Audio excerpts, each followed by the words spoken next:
South ఇండియాలోనే biggest sorry store మన Varahi silks మన విజయవాడ ఎంజీ రోడ్లో ప్రారంభం.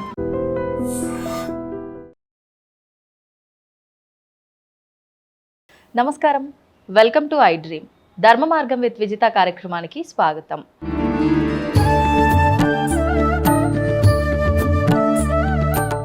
ప్రస్తుతం మనతో పాటు ఉన్నారు శ్రీ విద్యా ఉపాసకురాలు మాతా అన్నపూర్ణానంద గారు.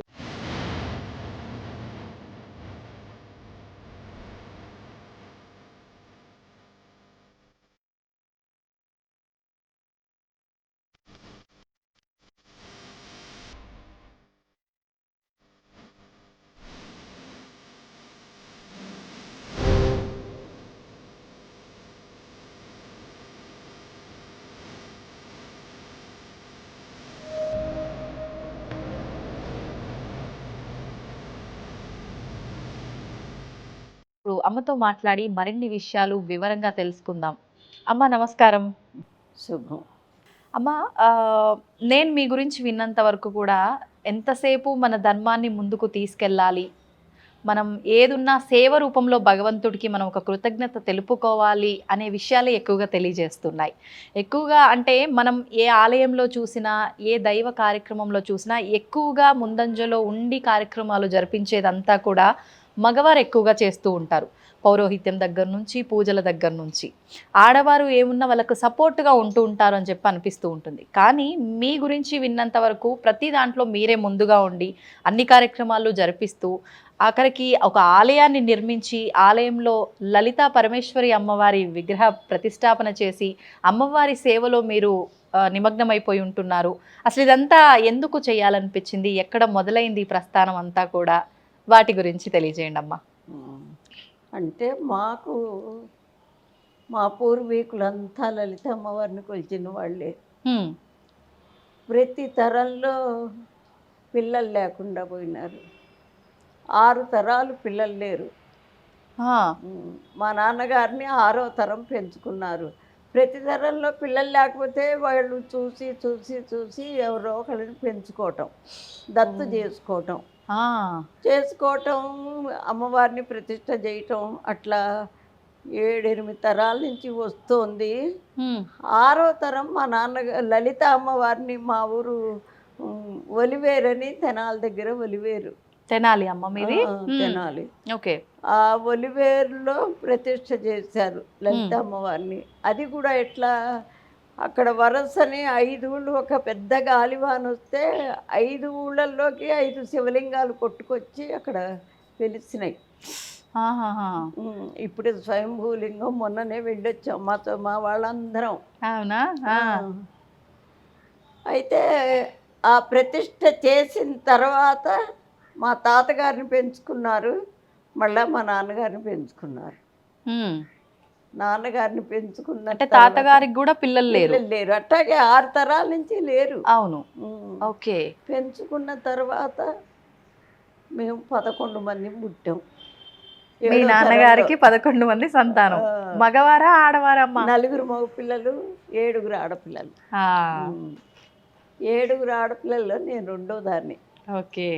మా అక్కకి నాకు మధ్యలో మా అన్నగారు ఉన్నారు. ఆయన వయసులో ఉండగానే నక్సలైట్లు ఎత్తుకుపోయి ఆయన ఎక్కడున్నాడో తెలియక లాస్ట్లో ఒక క్యాన్సర్ అటాక్ అయిన తర్వాత వాళ్ళు పంపించారు. 1 సంవత్సరం ఉండే ఆయన చనిపోయినారు. అంతకుముందు ఆయన ఇంటి నుంచి వెళ్ళే ముందు ఆయనకి 3 పిల్లలు.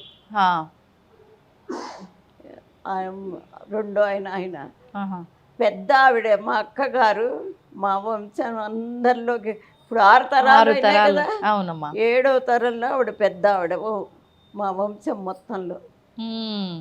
ఆవిడ చాలా మహిమ గల ఆవిడ. ఇప్పటికి ఆవిడకి జనవరి 29కి 92వ సంవత్సరం వస్తుంది. ఓ, ఎక్కడ ఉంటారమ్మా ఆవిడ? అదే వైజాగ్ దగ్గర నర్సీపట్నం అని ఉంది. అక్కడి నుంచి తుని వెళ్ళే రోడ్లో బలిఘట్టం అని ఉంది. ఆ కొండ మీద ఆశ్రమం ఆవిడ కూడా. అంటే మాతాజీగా ఉన్నారా? ఉన్నారు. లక్ష్మీదేవి పంచాయతన్ దేవాలయం. బాగా కార్యక్రమాలు అవి బాగా జరుగుతాయి. బాగుంటుంది. ఆవిడ అట్లా, రెండో ఆయన మా అన్న అట్లా. ఇక నేను నా పిల్లవాడికి జబ్బు చేసి ఎక్కడ తిరిగినా అది నయం కాక ఎంతమంది డాక్టర్లకు చూపించి చివరికి ఈ దేవుణ్ణి నమ్ముకున్నాం. మా అసలు మా ఈ పిల్లల కోసం మా పెద్దలు అక్కడక్కడ రామ పట్టాభిషేకాలు, రాముల వారి గుడిని స్థాపించడం, లలిత అమ్మవారిని గుడి స్థాపించడం, ఇట్లా చేసి ఆ పూజల యొక్క ఫలితాన్ని వంశానికి ధారపోసారు. ధారపోయటం అంటే వీళ్ళు చేసిందంతా ఇప్పుడు ప్రతి పూజలోనూ ఏ తత్ఫలం లలితా పరమేశ్వరీ దేవి కరచరణారవిందమస్తు సుప్రీత సుప్రసన్న వరదో భవతు అని చేతిలో నీళ్లు అక్షింతలు వేసుకుని వదిలిపెడతారు అమ్మవారి దగ్గర. అట్లా మాకు ఈ వంశానికి పిల్లలు కావాలని ఆ ఫలితాన్నంతా వంశానికి ధారపోసారు. మీ అబ్బాయికి ఆరోగ్యం బాగలేదు అన్నారు, ఏం జరిగిందమ్మా? ఆరోగ్యం అంటే అదేంటి జాండీస్ వచ్చినాయమ్మా. ఆ జాండీస్లో ఆ లివర్ గట్టి పడిపోయి సిరోసిస్ ఆఫ్ లివర్. అయితే ఎంతమంది డాక్టర్లకు చూపించినా ఎక్కడ తగ్గల. కాకపోతే ఇప్పుడు నేను ఎట్లా ఉన్నానో అట్లాగే వాడు అన్నం మానేసి అన్నం తినద్దు అన్నారు. ఉత్తగా ద్రవ పదార్థాలు, పండ్ల రసం, మరి బార్లీ, గ్లూకోజు, కొబ్బరి నీళ్ళు ఇట్లా. ఎంత నాకు 3 పిల్లలు, 2 మా పిల్లలు, 1 ఆడపిల్ల. ఏదన్నా పండగ వస్తే ఈ పిల్లవాడికి ఏమి పెట్టకుండా వాళ్ళకి చేసి పెట్టినా మిగిలిన వాళ్ళకి వీళ్ళు తింటూ వాడు అట్లా ఉంటే ఎంత బాధ. లేదు వాడిని వీళ్ళని వదిలేసేసి వాడట్టా ఉన్నాడు కదా అని అసలు చెయ్యకుండా ఉండనా, ఈ పిల్లలు ఎంత బాధ. అట్లా 12 సంవత్సరాలు అనుభవించానమ్మా. 12 సంవత్సరాలు ఆ మందులు మాకులు అవ్వే. ఆ రోజుల్లో నేను నెలకి ఒక 10,000 కూడా చాలేవి కాదు వాడి మందులకి, వాడి ఆ ద్రవ పదార్థాలన్నీ తాగడానికి చేయటానికి. ఎప్పుడమ్మా ఇదంతా? ఏ ఇయర్లో? 85 అనుకోండి. 85. అంటే దాదాపు 12 సంవత్సరాలు ఆరోగ్యరీత్యా ఇబ్బంది పడ్డాడు. దానివల్ల మీరు సతమతం అయ్యారు. అయినాను.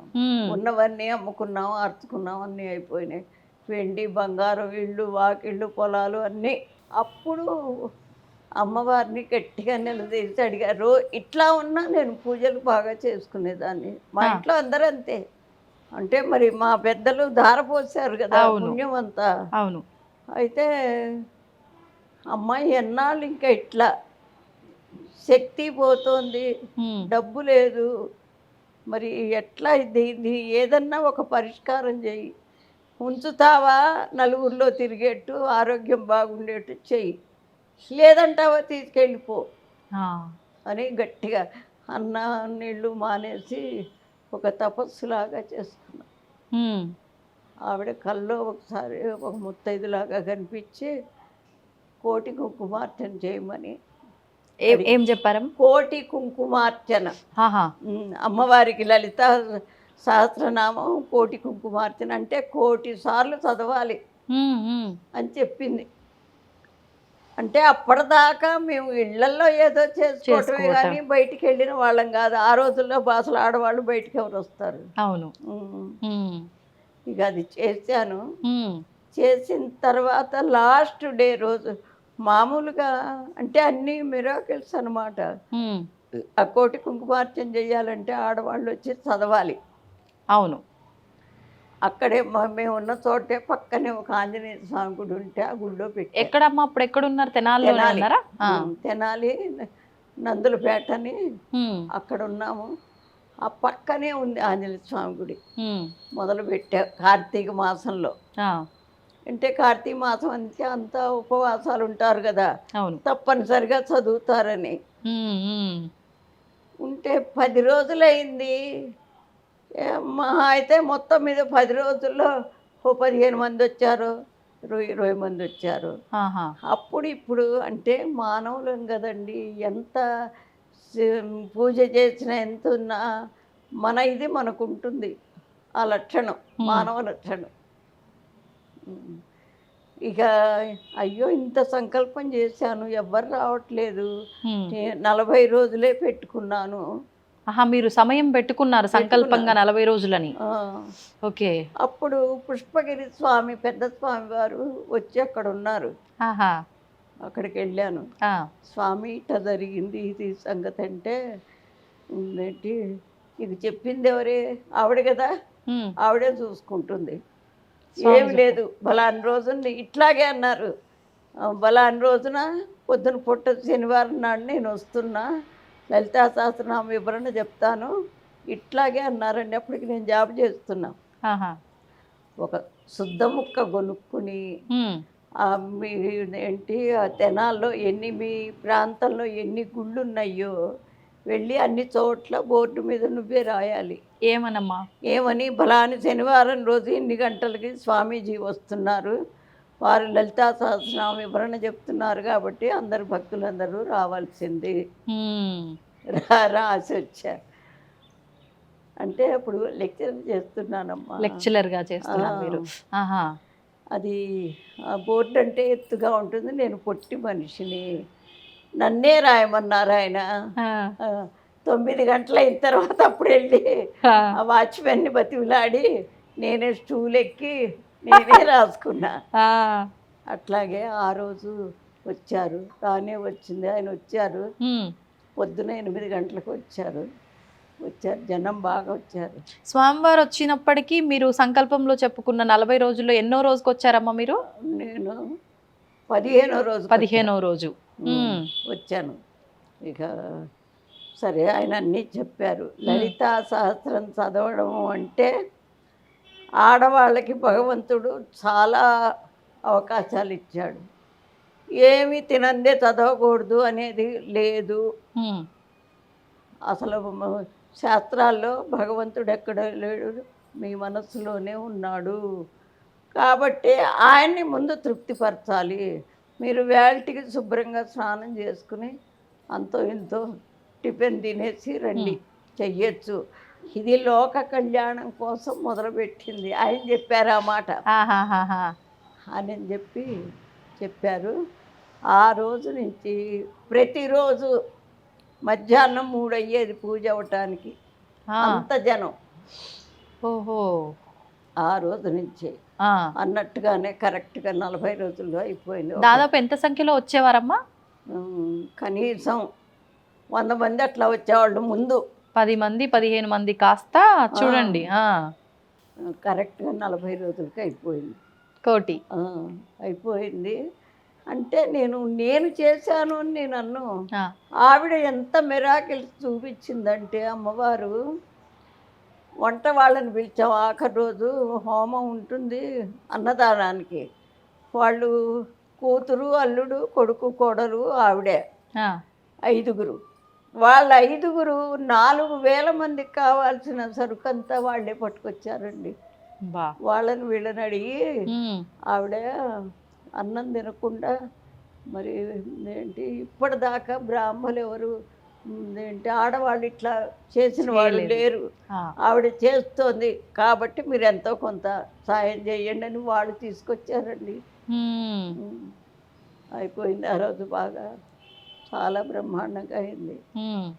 అప్పుడు ఒక ఆవిడికి ఒంటి మీదకి అంటే ఆ మనస్సులోకి వచ్చిన దాన్ని వాళ్ళు తట్టుకోలేక ఒక విధంగా అయిపోతారు. వచ్చిన ఆలోచన తట్టుకోలేక అంటే ఒంటి మీదకి రావటం అంటే అది. ఆవిడ ఏం చెప్పింది, మీరు మీ అబ్బాయిని రాయవేలూరు తీసుకెళ్ళండి, వాడికి తగ్గిపోతుంది అని. మేము అప్పటిదాకా అన్ని ప్రయత్నాలు చేసి ఇక మెదలకుండా ఊరుకున్నాం ఆ మందులు వాడుతూ. సరే అయితే అయిపోగానే ఒక 2 రోజులకో 3 రోజులకో వెళ్ళాం పిల్లాడిని తీసుకుని. వెళితే అక్కడ రాయవేలూరులో క్రిస్టియన్ హాస్పిటల్, అది ట్రైనింగ్ సెంటర్ అనుకుంటా, రీసెర్చ్ సెంటర్. వాళ్ళన్నీ చూసి ఉమ్.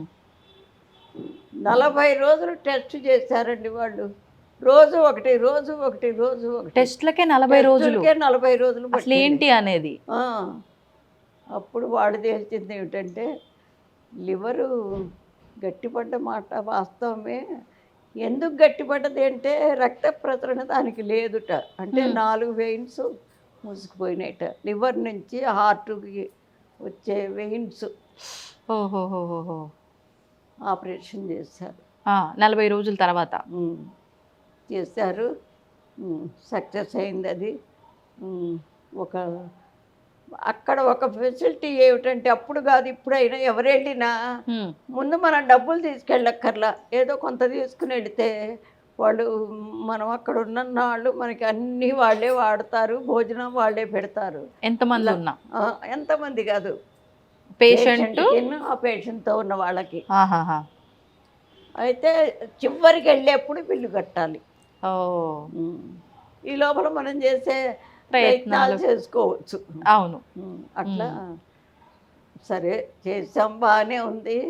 లాస్ట్కి 28,000 బిల్లు ఆగిపోయిందండి. కట్టాల్సింది ఇంకా బాకీ ఉంది అక్కడ. అయితే ఇక అప్పటికి అయిపోయినాయి. ఎంత అయిందమ్మా అప్పుడు సుమారుగా బిల్లు మొత్తం? సుమారుగా 3 లక్షలు అయింది. 3 లక్షలు అయింది. ఇక అప్పుడు రాజీవ్ గాంధీకి ఒక లెటర్ రాశా మీరు స్వచ్ఛమైన తెలుగులో. ఏమని, ఇట్లా జరిగింది, ఇట్లా పిల్లాడికి ఇట్లా. వాళ్ళు ఏంటంటే బిల్లు కట్టకపోతే పేషెంట్ని పంపించరు. ముందే లాయర్ చేత మన ఉన్న అడ్రస్సు అన్నీ, మనం ఎక్కడ పుట్టాం అన్నీ రాసుకుంటారు వాళ్ళు ముందు జాయిన్ చేసేప్పుడే. అందుకని ఎటు తప్పించుకునే వీలు లేదు. అవును. రాసాము. ఆయనకి రాస్తే మరి అమ్మవారి మహత్యం కాకపోతే అప్పటికి 3 కోట్ల మంది ఉన్నారు మన జనాభా.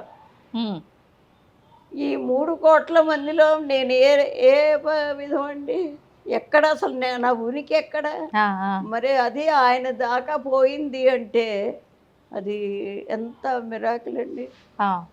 చూశారు, వెంటనే ఎవరినో పంపించారు, అక్కడంతా ఎంక్వైరీ చేసుకుని అప్పటి నుంచి పిల్లవాడు ఎప్పుడు వచ్చినా మందులు ఉచితంగా అన్నీ ఇచ్చి ఏర్పాట్లు రాసేసారు ఆయన. మళ్ళీ మళ్ళీ మళ్ళీ వచ్చే ట్రీట్మెంట్లకు అన్నిటికీ ఉచితమే. ఇక వచ్చేసాం అనుకో. ఎంత చక్కటి ఆలోచన చేశారమ్మా మీరు. ఎలా వచ్చింది మీకు ఆలోచన అప్పుడు? అంటే నేను పార్టీలో తిరిగానండి. అందులో అప్పుడు కూడా మనకి స్వతంత్రం వచ్చేటప్పటికి ఆడవాళ్ళు పెద్దగా పాల్గొనలే. అందులో ఫస్ట్ మనకి ప్రధానమంత్రి ఆడమనిషి అయింది. అది నాకు చాలా సంతోషం. అంటే మీరు ఉన్నారు అప్పుడు స్వాతంత్రం వచ్చినప్పుడు? 35 పుట్టానమ్మా. ఓ, 1937. నాకు అన్నీ, నేను కూడా దాంట్లో పాల్గొన్నా. మీరు 35లో పుట్టారు, 47లో వచ్చింది. అంటే మీరు మొత్తం అన్ని కార్యక్రమాల్లో ఇన్వాల్వ్ అయ్యి ఉన్నారు. సో స్వాతంత్ర సమర యోధురాలైతే. సంతోషం అమ్మ కలిసినందుకు నిజంగా. అయితే ఇక అట్లాగే మిరాకిల్గా చాలా మిరాకిల్స్ వచ్చినాయండి. ఎవరికైనా వస్తాయి, నేను అది ఖచ్చితంగా చెప్తా. ఎట్లా, ఇప్పుడు పిల్లవాడు ఎంత తెలివిగలవాడైనా చదివితే కదా అది వాడికి తెలివితేటలు ఉన్నది లేనిది తెలిసేది, పాస్ అయ్యేది. అవును. అట్లాగే ఈ దైవారాధనలో కూడా ఎంత తెలిసినా దాన్ని అనుకరించే పద్ధతిలో కనుక చేస్తే ఖచ్చితంగా అన్నీ వస్తాయి. భగవంతుడు అంటే అది మనకు కనపడినంత మాత్రం లేడు అనుకోవటానికి వీల్లేదు. భగవంతుడు ఉండబట్టే ఇప్పుడు ఆ భగవంతుడి వల్ల మనం ఈ లోకంలోకి వచ్చి కొన్ని పనులు చేస్తాం. కొన్ని డ్యూటీలు ఆవిడ మనకు అప్పచెప్పింది. ఆ డ్యూటీలన్నీ మనం కరెక్ట్గా చేస్తే తప్పనిసరిగా భగవంతుడి యొక్క కృప మనకు ఉంటుంది. నువ్వు పుట్టించడం మటుకే ఇంకా నీదే ఉందిలే అనుకుంటే అది మాత్రం అసలు కుదరని పని. అట్లా చేస్తానే ఈ పిల్లవాడు. ఇంకో మిరాకిల్ ఏంటో తెలుసా అండి, వీడు జబ్బు పడ్డప్పుడు 9th ఏదో చదువుతున్నాడు మా అబ్బాయి. ఇంటికి వచ్చిన తర్వాత సొంతగా చదువుకుని ఫస్ట్ ఆంధ్ర మెట్రికులేషన్ రాశాడు.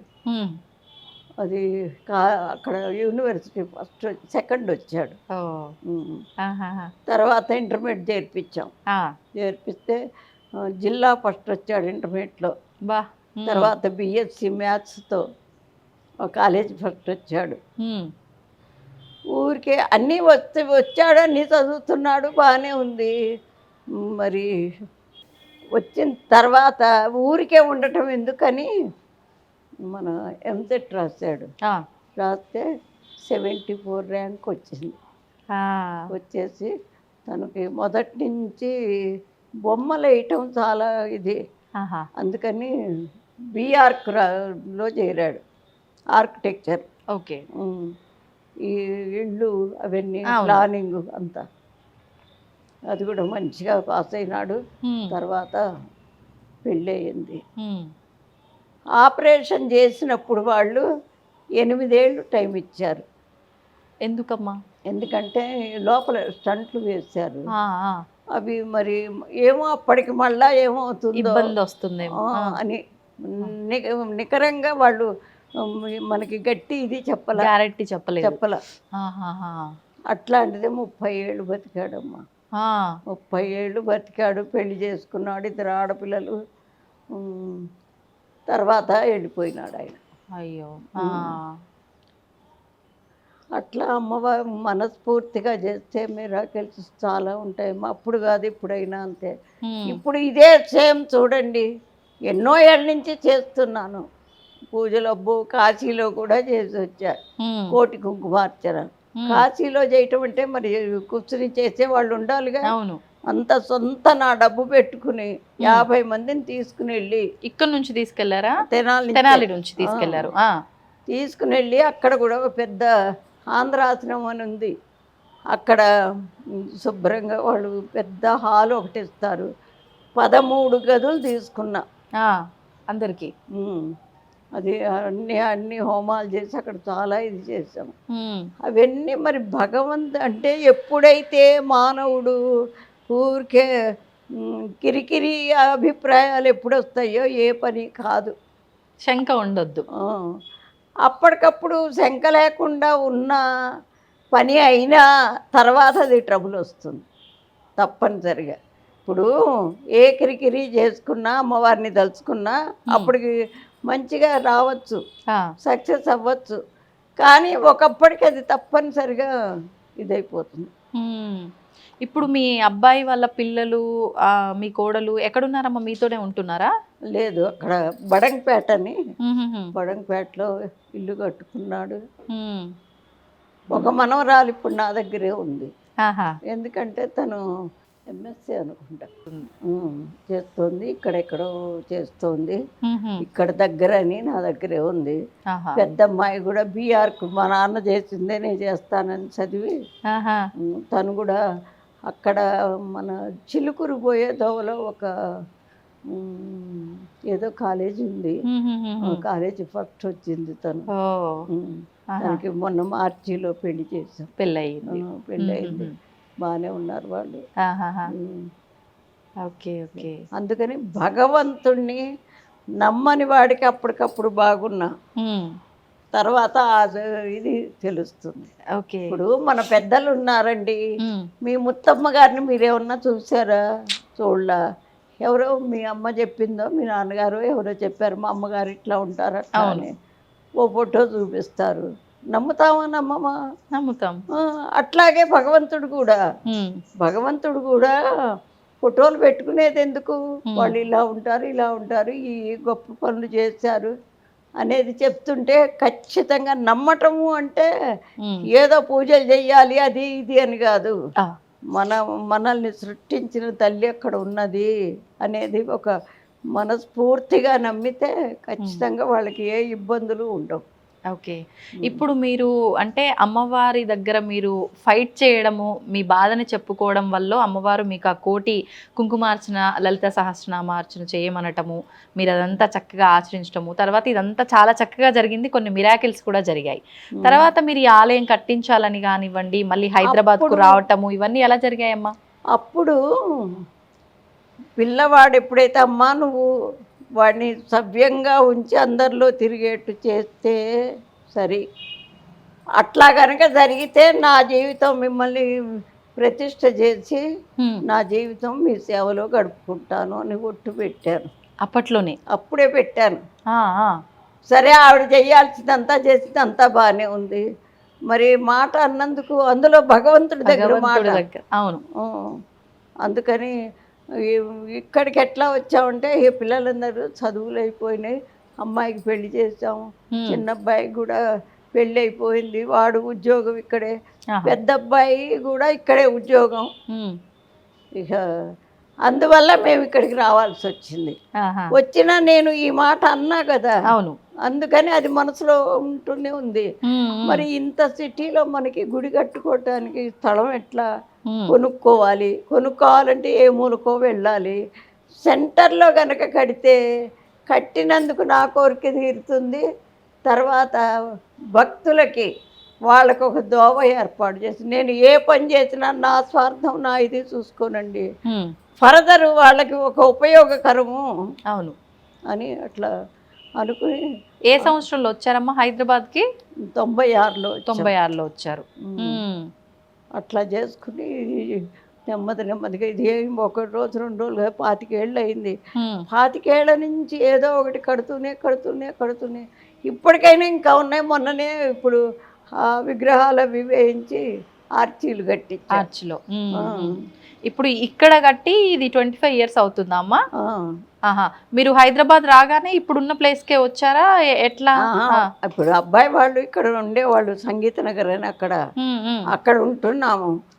అక్కడ ఉంటూ నాకు ఈ వార్డు కౌన్సిలర్ గారు పరిచయం అయితే ఇట్లా ఒక హనుమంతుడు కనపడితే ఆయన వెంబడి వెళ్ళటం, అక్కడ ఒక గుడి చూడటం, ఆ గుడిలో ఉండటం, అప్పటి నుంచి కాస్త 1 సంవత్సరం 2 ఏళ్ళు అట్లా అని అయిన తర్వాత ఇక్కడికి వచ్చాను. కౌన్సిలర్ గారు చూపించారు. ఇది ముందు హనుమంతుని గుళ్ళో చేసేవారు అంటే అక్కడ సేవ చేసేవారా? ఇక్కడలాగా పూజలు అన్ని చేసేవారా? చేసేదాన్ని. నాకు ఆ మధ్యలోనే మా ఊళ్ళో ఉన్నాయి. ఇప్పుడు మనస్సు బాగుండకపోతే ఏదో ఒక పనిలో నిమగ్నం అయితే ఖచ్చితంగా ఒక ప్రశాంతత వస్తుంది. అట్లాగే మరి ఇంత పిల్లాడు ఇట్లా అయినాడు అనుకుంటే అప్పుడు చదువుకున్నా నేను. చిన్నప్పుడు చదువుకోలే. చిన్నప్పుడు 6వ తరగతి మటుకే ఎడ్లపల్లిలో ఉండేవాళ్ళం. నేను మా నానమ్మ వాళ్ళ దగ్గర ఉండేదాన్ని. ఎందుకంటే నా తర్వాత చెల్లెలు 1 సంవత్సరం 1 నెల తిన్నది. అవటాన పాలనలతో పడతారని మా నాన్నమ్మ తీసుకెళ్ళారు నన్ను. తీసుకెళ్తే అక్కడ 11 ఏళ్ళు పెరిగాను. 6వ తరగతి దాకా చదివా. తర్వాత మా తాతగారు చనిపోయినారు. తాతగారు అంటే నాన్న అనమాట. చనిపోయిన తర్వాత ఇక మళ్ళా అమ్మగారింటికి వచ్చేసేసారు. ఎందుకంటే నానమ్మని మా బాబాయ్ తీసుకెళ్ళిపోయినారు, హైదరాబాద్లో ఉండేవారు.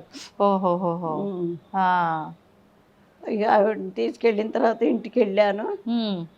2 ఏళ్ళు ఉన్నాను, లేదో పెళ్లి చేసేస్తారు. 13వ ఏడు వచ్చింది, పెళ్లి చేశారు. 13వ ఏడే పెళ్ళి అయిపోయింది మీకు?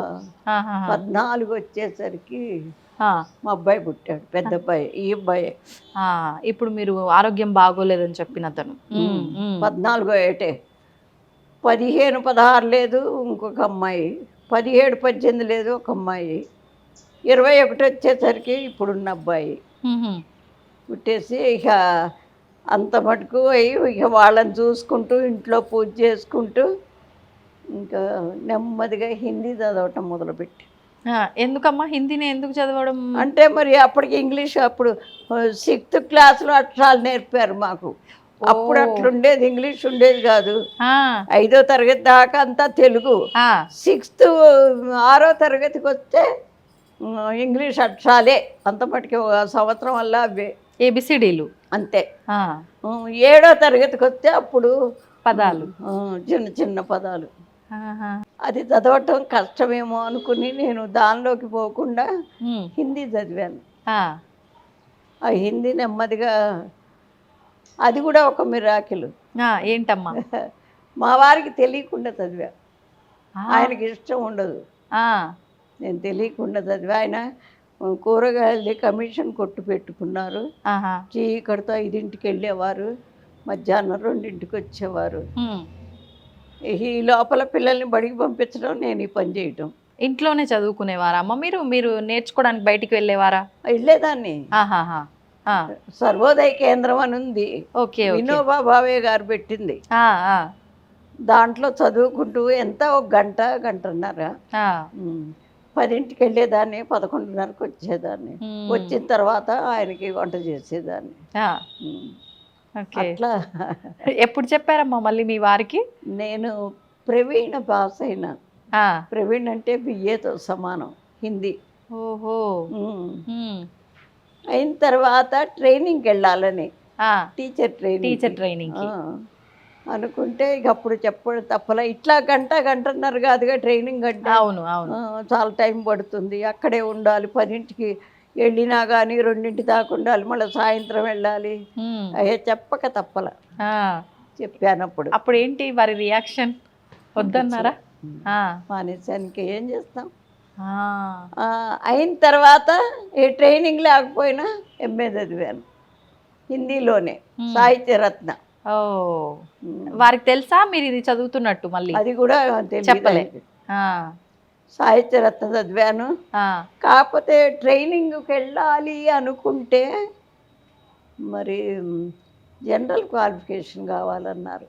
ఆహాహా, నేను చదివింది 6వ తరగతి 6వ కదా. తరగతి. అప్పుడు ఆంధ్ర మెట్రిక్ చదివా. హ్మ్. అది కూడా ఈ ట్యుటోరియల్ కాలేజీలు ఉంటాయి చూడండి, అవును. అట్లాంటి కాలేజీలో. ఆ, పాపం నేను గృహిణినని, మరి పిల్లల్ని ఇట్ట పెట్టుకుని చదువు మీద ఆపేక్షత వస్తుందని వాళ్ళు క్లాసులు నా నా సమయానికి అనుకూలంగా మార్చారండి. బాబా బా. ఎక్కడున్నారో కానీ నిజం చెబుతున్నా. హిందీ కూడా అంతే. ఆ, అయితే ఇంకా నెమ్మదిగా ఇంటర్మీడియట్ చదివాను, బిఏ చదివాను, ఎంఏ చదివాను. ఇది ఎంఏ అయిపోయింది. హ్మ్. అప్పుడు ఉద్యోగం చేశాను. ఉద్యోగాలు చేరా. ఫస్ట్ పార్ట్ టైంకి వెళ్ళా హిందీ లెక్చరర్గా, ఆ, తెనాలి జేఎంజే కాలేజీలో వెళ్తే అది కూడా తెలియదు ఆయనకి. అంటే జాబ్కి వెళ్ళినప్పుడు కూడా చెప్పలే మీరు? పార్ట్ టైం అంటే 8ంటికి వెళ్ళిపోవటం, ఆ, 12ంటికి రావటం. ఓ, ఇంకా మేనేజ్ చేసుకోవచ్చులే చెప్తే ఒప్పుకోరని. ఆ చదువు మీద ఆపేక్ష అట్లా ఉండేదండి. ఆ. నాకు ఎంత ఇష్టమో చదువు ఎందుకమ్మా అంటే. అంత మక్కువ ఏమో ఎందుకని? మరి ఆ, చదివాను. అప్పుడు అక్కడ చేసుకుంటూనే విడిగా కాన్వెంట్ పెట్టాను, ఇంగ్లీష్ మీడియం కాన్వెంట్. హ్మ్. మీరే? 5గురు టీచర్స్ని. ఆ రోజుల్లో ఆడవాళ్ళు ఎవరు అట్లా పెట్టిన వాళ్ళు లేరు. ఆ, పెట్టాను. ఓ 1000 మంది పిల్లలు చేరారు. 1000 మంది? 14 మంది టీచర్లు ఉండేవాళ్ళు.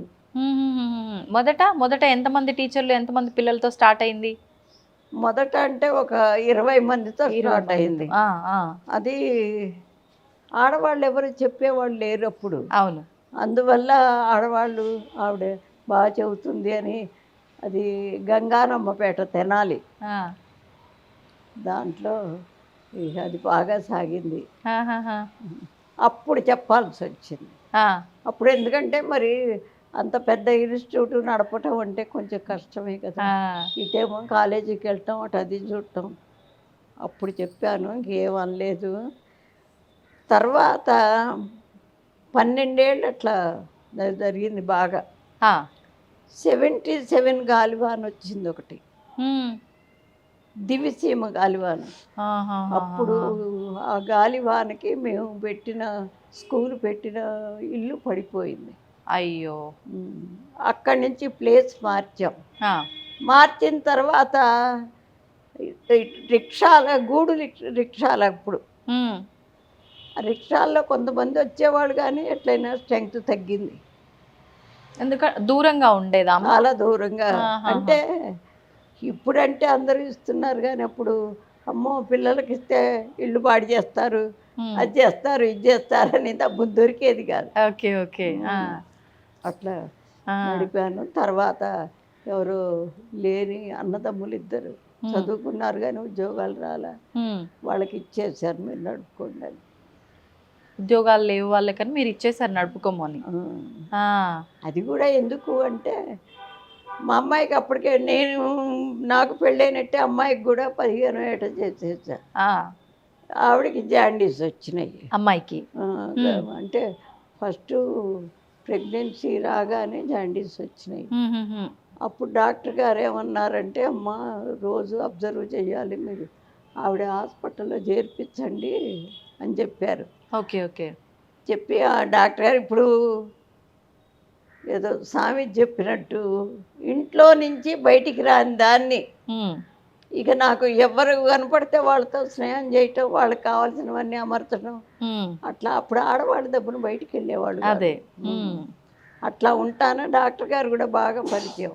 ఎవరు పల్లెటూరులో ఉండి బస్తీకి వచ్చాం కదా, ఆ పల్లెటూరు నుంచి ఈ జనం వచ్చేవాళ్ళు. అందులో మా వారిది కూరగాయలది వ్యాపారం. ఆ కూరగాయలు తీసుకుని వచ్చేవాళ్ళు రైతులు.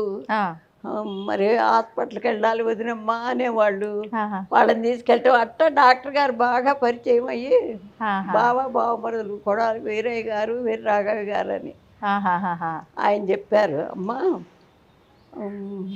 ఆయన పక్క రోడ్లో రూమ్స్ ఉండేవి డాక్టర్ గారివి, అక్కడెక్కడన్నా మీరు ఒక ఇల్లు తీసుకుని ఉండండి, నేను రూమ్స్కి వస్తా కాబట్టి వచ్చి చూసిపోతాను అమ్మాయిని, ఇక్కడ చేర్చడం అంటే మీకు ఇబ్బందేనని చెప్పారు ఆయన. అట్లాగే అక్కడ ఒక ఇల్లు తీసుకుని అందులో చేరి అప్పుడు ఆ పిల్లలకి ఇచ్చేసి ఆ స్కూలు దీనికి దానికి నడవక. అవతల కాలేజీ ఉంది నాకు. అవును. మరి ఇది మళ్ళీ పిల్లకి ఇట్లా ఇవన్నీ చూసుకోవడం ఇంకా ఇబ్బంది అవుతుంది అని చెప్పి అది ఇచ్చేసేసారు. అమ్మ మీరు ఒక మాట చెప్పారు, మీ బాబుకు బాగోలేని టైంలో నేను ఎలాగైతే ఆహారం తీసుకోనో వాడిని కూడా అలాగే ఉంచాల్సి వచ్చింది ద్రవ పదార్థాలతో అని చెప్పి. మీరెందుకు తీసుకోవట్లేరమ్మా ఆహారం? నేను శ్రీ విద్యాపరురాల్ని. అసలు మానవుడికి ప్రతిబంధకం ఏది అంటే ఆహారమే. ఏ పని చేసినా ముందు ఆ తినడం కోసమే చేస్తారు. మంచి చేయనివ్వండి, చెడు చేయనివ్వండి, చదువుకోనండి, కష్టపడినివ్వండి, ముందు అది ఆలోచిస్తారు ప్రతి వాళ్ళు. ఇది జీవితానికి ప్రతిబంధకం అవుతుంది. అదీగాక ప్రతి సంవత్సరం మన ఒక్కొక్క రాష్ట్రంలో ఈ సర్వోదయ సమ్మేళనం లేడీస్కి జరిగేది. మా మాస్టారు అందరినీ ఇచ్చి నన్ను పంపించేవారు. బయటికి వెళ్ళి తినే అలవాట్లు లేవు, ఎవ్వరిళ్లలో తిని అరగవు. మరి అటంత దూరం వెళ్ళినప్పుడు తినాల్సి వస్తుంది బయట. ఇది పని కాదనుకుని ఏదో పళ్ళు పాలు దాంతో అయిపోయేది. అదీగాక నేను మంత్రశాస్త్రం నేర్చుకున్నాను. మంత్రశాస్త్రానికి కొన్ని రూల్స్ ఉంటాయి. ఎటువంటి రూల్స్ అమ్మా? ఎటువంటివి అంటే ఇప్పుడు మా గురువుగారు చెప్పారు ఒక మాట. ఒక పంతులు గారు ఒకళ్ళింటికి భోజనానికి పిలిస్తే వెళ్ళారట. వెళితే అక్కడ భోజనం అది చేశాడు, వచ్చి పడుకున్నట్ట. పడుకుంటే ఆ పంతులు గారి భార్య వాళ్ళని చోట భోజనానికి వెళ్ళారు కదా, ఏమి ఇచ్చారు వాళ్ళు, వెండి బంగారాలు కూడా ఇచ్చేవాళ్ళు వెనక అనే సంచి తీసి చూసిందట. చూస్తే అందులో వెండి చెంబు ఉంది. అమ్మో మా ఆయనకి వెండి చెంబు ఇచ్చారు వాళ్ళని చాలా సంతోషపడ్డది. ఆయన లేచేదాకా ఉండి అడిగిందిట. అడిగితే ఆయన లేచి లేవగానికి అసలు మంచినీళ్ళు తాగి ఏంటి టవల్ పైన వేసుకుని ఏది ఇటు తీసుకురావే అన్నట్ట. తీసుకొచ్చి ఇస్తే అది తీసుకుని వెళ్ళిపోయి మధ్యాహ్నం వెళ్ళిన వాళ్ళ ఇంటికి వెళ్ళి, అమ్మ మర్చిపోయి మీ వెండి చెంబు నా సంచిలో పెట్టుకుని వెళ్ళిపోయాను అని చెప్పి తిరిగి ఇచ్చేసాట. ఇచ్చేస్తే అది ఎందుకు అంటే అట్లా జరిగింది, ఎందుకు తీసుకొచ్చాడు ఈ పంతులు గారు అంటే అడిగట్ట ఆవిడని, అమ్మ మీ ఆయన ఏం చేస్తారు, మీరు తెచ్చిన సరుకులన్నీ మీరు కొనుక్కొచ్చారా, ఎక్కడన్నా అప్పు తెచ్చారా అని అడిగట్ట. అంటే సన్న బియ్యం అని పక్క వాళ్ళ ఇంట్లో తీసుకున్నానండి అన్నదట. పక్కవాడు ఒక దొంగట. ఎవరైతే ఎవరింట్లోంచి వీళ్ళైతే తప్పుగా తెచ్చుకున్నారో ఆ ఇంటి అతను దొంగ. అయితే ఆ దొంగతనం చేసి తీసుకొచ్చిన డబ్బుతో ఆ బియ్యంతో వండి పెట్టటాన ఈయనకి ఆ దొంగ బుద్ధి వచ్చింది. ఓ ఆహారం తిన్నందువల్ల. ఉమ్. వచ్చి నిద్రపోయలేసరికి అరిగిపోయిందిగా. అప్పుడు బాగా స్ట్రైక్ అయింది, అయ్యో నేను పొరపాటు చేశానని. ఉమ్. అందుకని మంత్రోపదేశమైన వాళ్ళు ఎవ్వరూ కూడా బయట ఎక్కడా తినకండి అని చెప్పి ఆయన బాగా డీప్గా చెప్పారు. ఉమ్. అప్పటి నుంచి ఇక మానేశాను అట్లా. ఏ సంవత్సరంలో అమ్మ? మీకు ఎన్ని సంవత్సరాలు ఉన్నాయి అప్పుడు? 38. మీరు 38 సంవత్సరాలు అప్పుడు. ఇప్పుడు ఎంత అమ్మ మీ వయసు? 88. దాదాపు ఒక 50 సంవత్సరాల పైనే అయింది అనుకుంటా అయితే. ఆ, అంటే అసలు ఏం తింటారమ్మా కంప్లీట్? బయట ఫుడ్ అంటే ఇంట్లో ఫుడ్? ఫుడ్ తిన్ను కదా అసలు. అసలు ఆ ఫుడ్ లేకపోతే ఇది రాదు కదా, ఈ ఆలోచనే రాదు. తినాలి, బయటికి కొనుక్కొచ్చుకోవాలి, వాడు పిలిస్తే వెళ్ళాలి, ఫుడ్ రాదు కదా. కానీ ప్రాణం నిలబడడం కోసం ప్రాణం నిలబడుతోందిగా. ఎలా సాధ్యపడుతుందమ్మా అట్లా? పొద్దున్నే కాఫీ తాగుతానమ్మా. ఆ, మరి 11, 12ంటికి ఇక్కడ అమ్మవారి పూజ అయిపోయిన తర్వాత ఆ తలుపు వేసేటప్పుడు అమ్మవారి దగ్గర ఏమన్నా పళ్ళు ఉంటే తిని ఆ తీర్థం తాగి వెళ్ళిపోతాను. వెళ్ళిపోయిన తర్వాత అక్కడ అన్నదానం జరుగుతుంది, అదంతా అయిపోయి శుభ్రంగా పడుకుంటా. నిద్రపోయి లేచిన తర్వాత పళ్ళ రసం గ్లాస్ తాగుతాను. అది లేకపోతే ఏ పాలు కాఫీయో ఏదో. మళ్ళీ రాత్రి పడుకోబోయేప్పుడు గ్లాస్ పాలు తాగుతాను. కాఫీయో టీయో పాలు, లేదంటే ఒకసారి జ్యూసు, అది కూడా ఉంటే, లేదంటే లేదు. ఒక పండు నేను తాగాలి అని తెప్పించుకోవటం కాదు, అమ్మవారికి పెట్టింది అయితేనే తాగుతా. కానీ అమ్మ 3 పూటలు తినాల్సిందే, మధ్యలో ఒక్క పూట తినాల్సిన టైం కాస్త ఆలస్యం అయితేనే కళ్ళు తిరిగి అంత గందరగోళం అయిపోతుంది. అసలు అట్లా ఎట్లా ఉండగలుగుతున్నారమ్మా? మొదట్లో కూడా ఏమి ఇబ్బంది అనిపించలేదా మీకు? అంటే ఎప్పుడు పూజలు చేసేదాన్ని కదా, అది ఉపవాసాలు ఇస్తారు బ్రాహ్మలు. బ్రాహ్మలు ఎప్పుడు కూడా ఉపవాసం ముందు ఉంటారు, అట్లా అలవాటైపోయింది. అంటే ప్రత్యేకించి ఏదో కోరిక మేరకు సంకల్పం కోసము పెట్టుకోలే మీరు, స్వామివారు అలా చెప్పటం వల్ల మీరు మంత్రసిద్ధి తీసుకున్నప్పుడు ఇంకా అప్పటి నుంచి కంటిన్యూ చేస్తున్నారు అంతే. అంటే అసలు రైస్ అంతకు ముందైనా తినేవారా మీరు? తినేదాన్ని, అప్పుడైనా ఒక్క పూటే అంతే. ఊరికే మా రోజుల్లో మాకు కాఫీలు ఏం లేవు, టీలు ఏం లేవు, పిల్లలకి లేవు. ఆయన కూడా ఆయన 90 ఏళ్ళు వచ్చిన కాఫీలు టీలు లేవు. నా చిన్న కొడుకు కాఫీ కానీ టీ కానీ ఇప్పుడు జాబ్ చేస్తున్నాడు కదా, అక్కడ ఫంక్షన్స్ అయినా అసలు ఏమి అలవాటు మాకు. అసలు మా ఇంట్లో కాఫీ అది అలవాటు లేదు.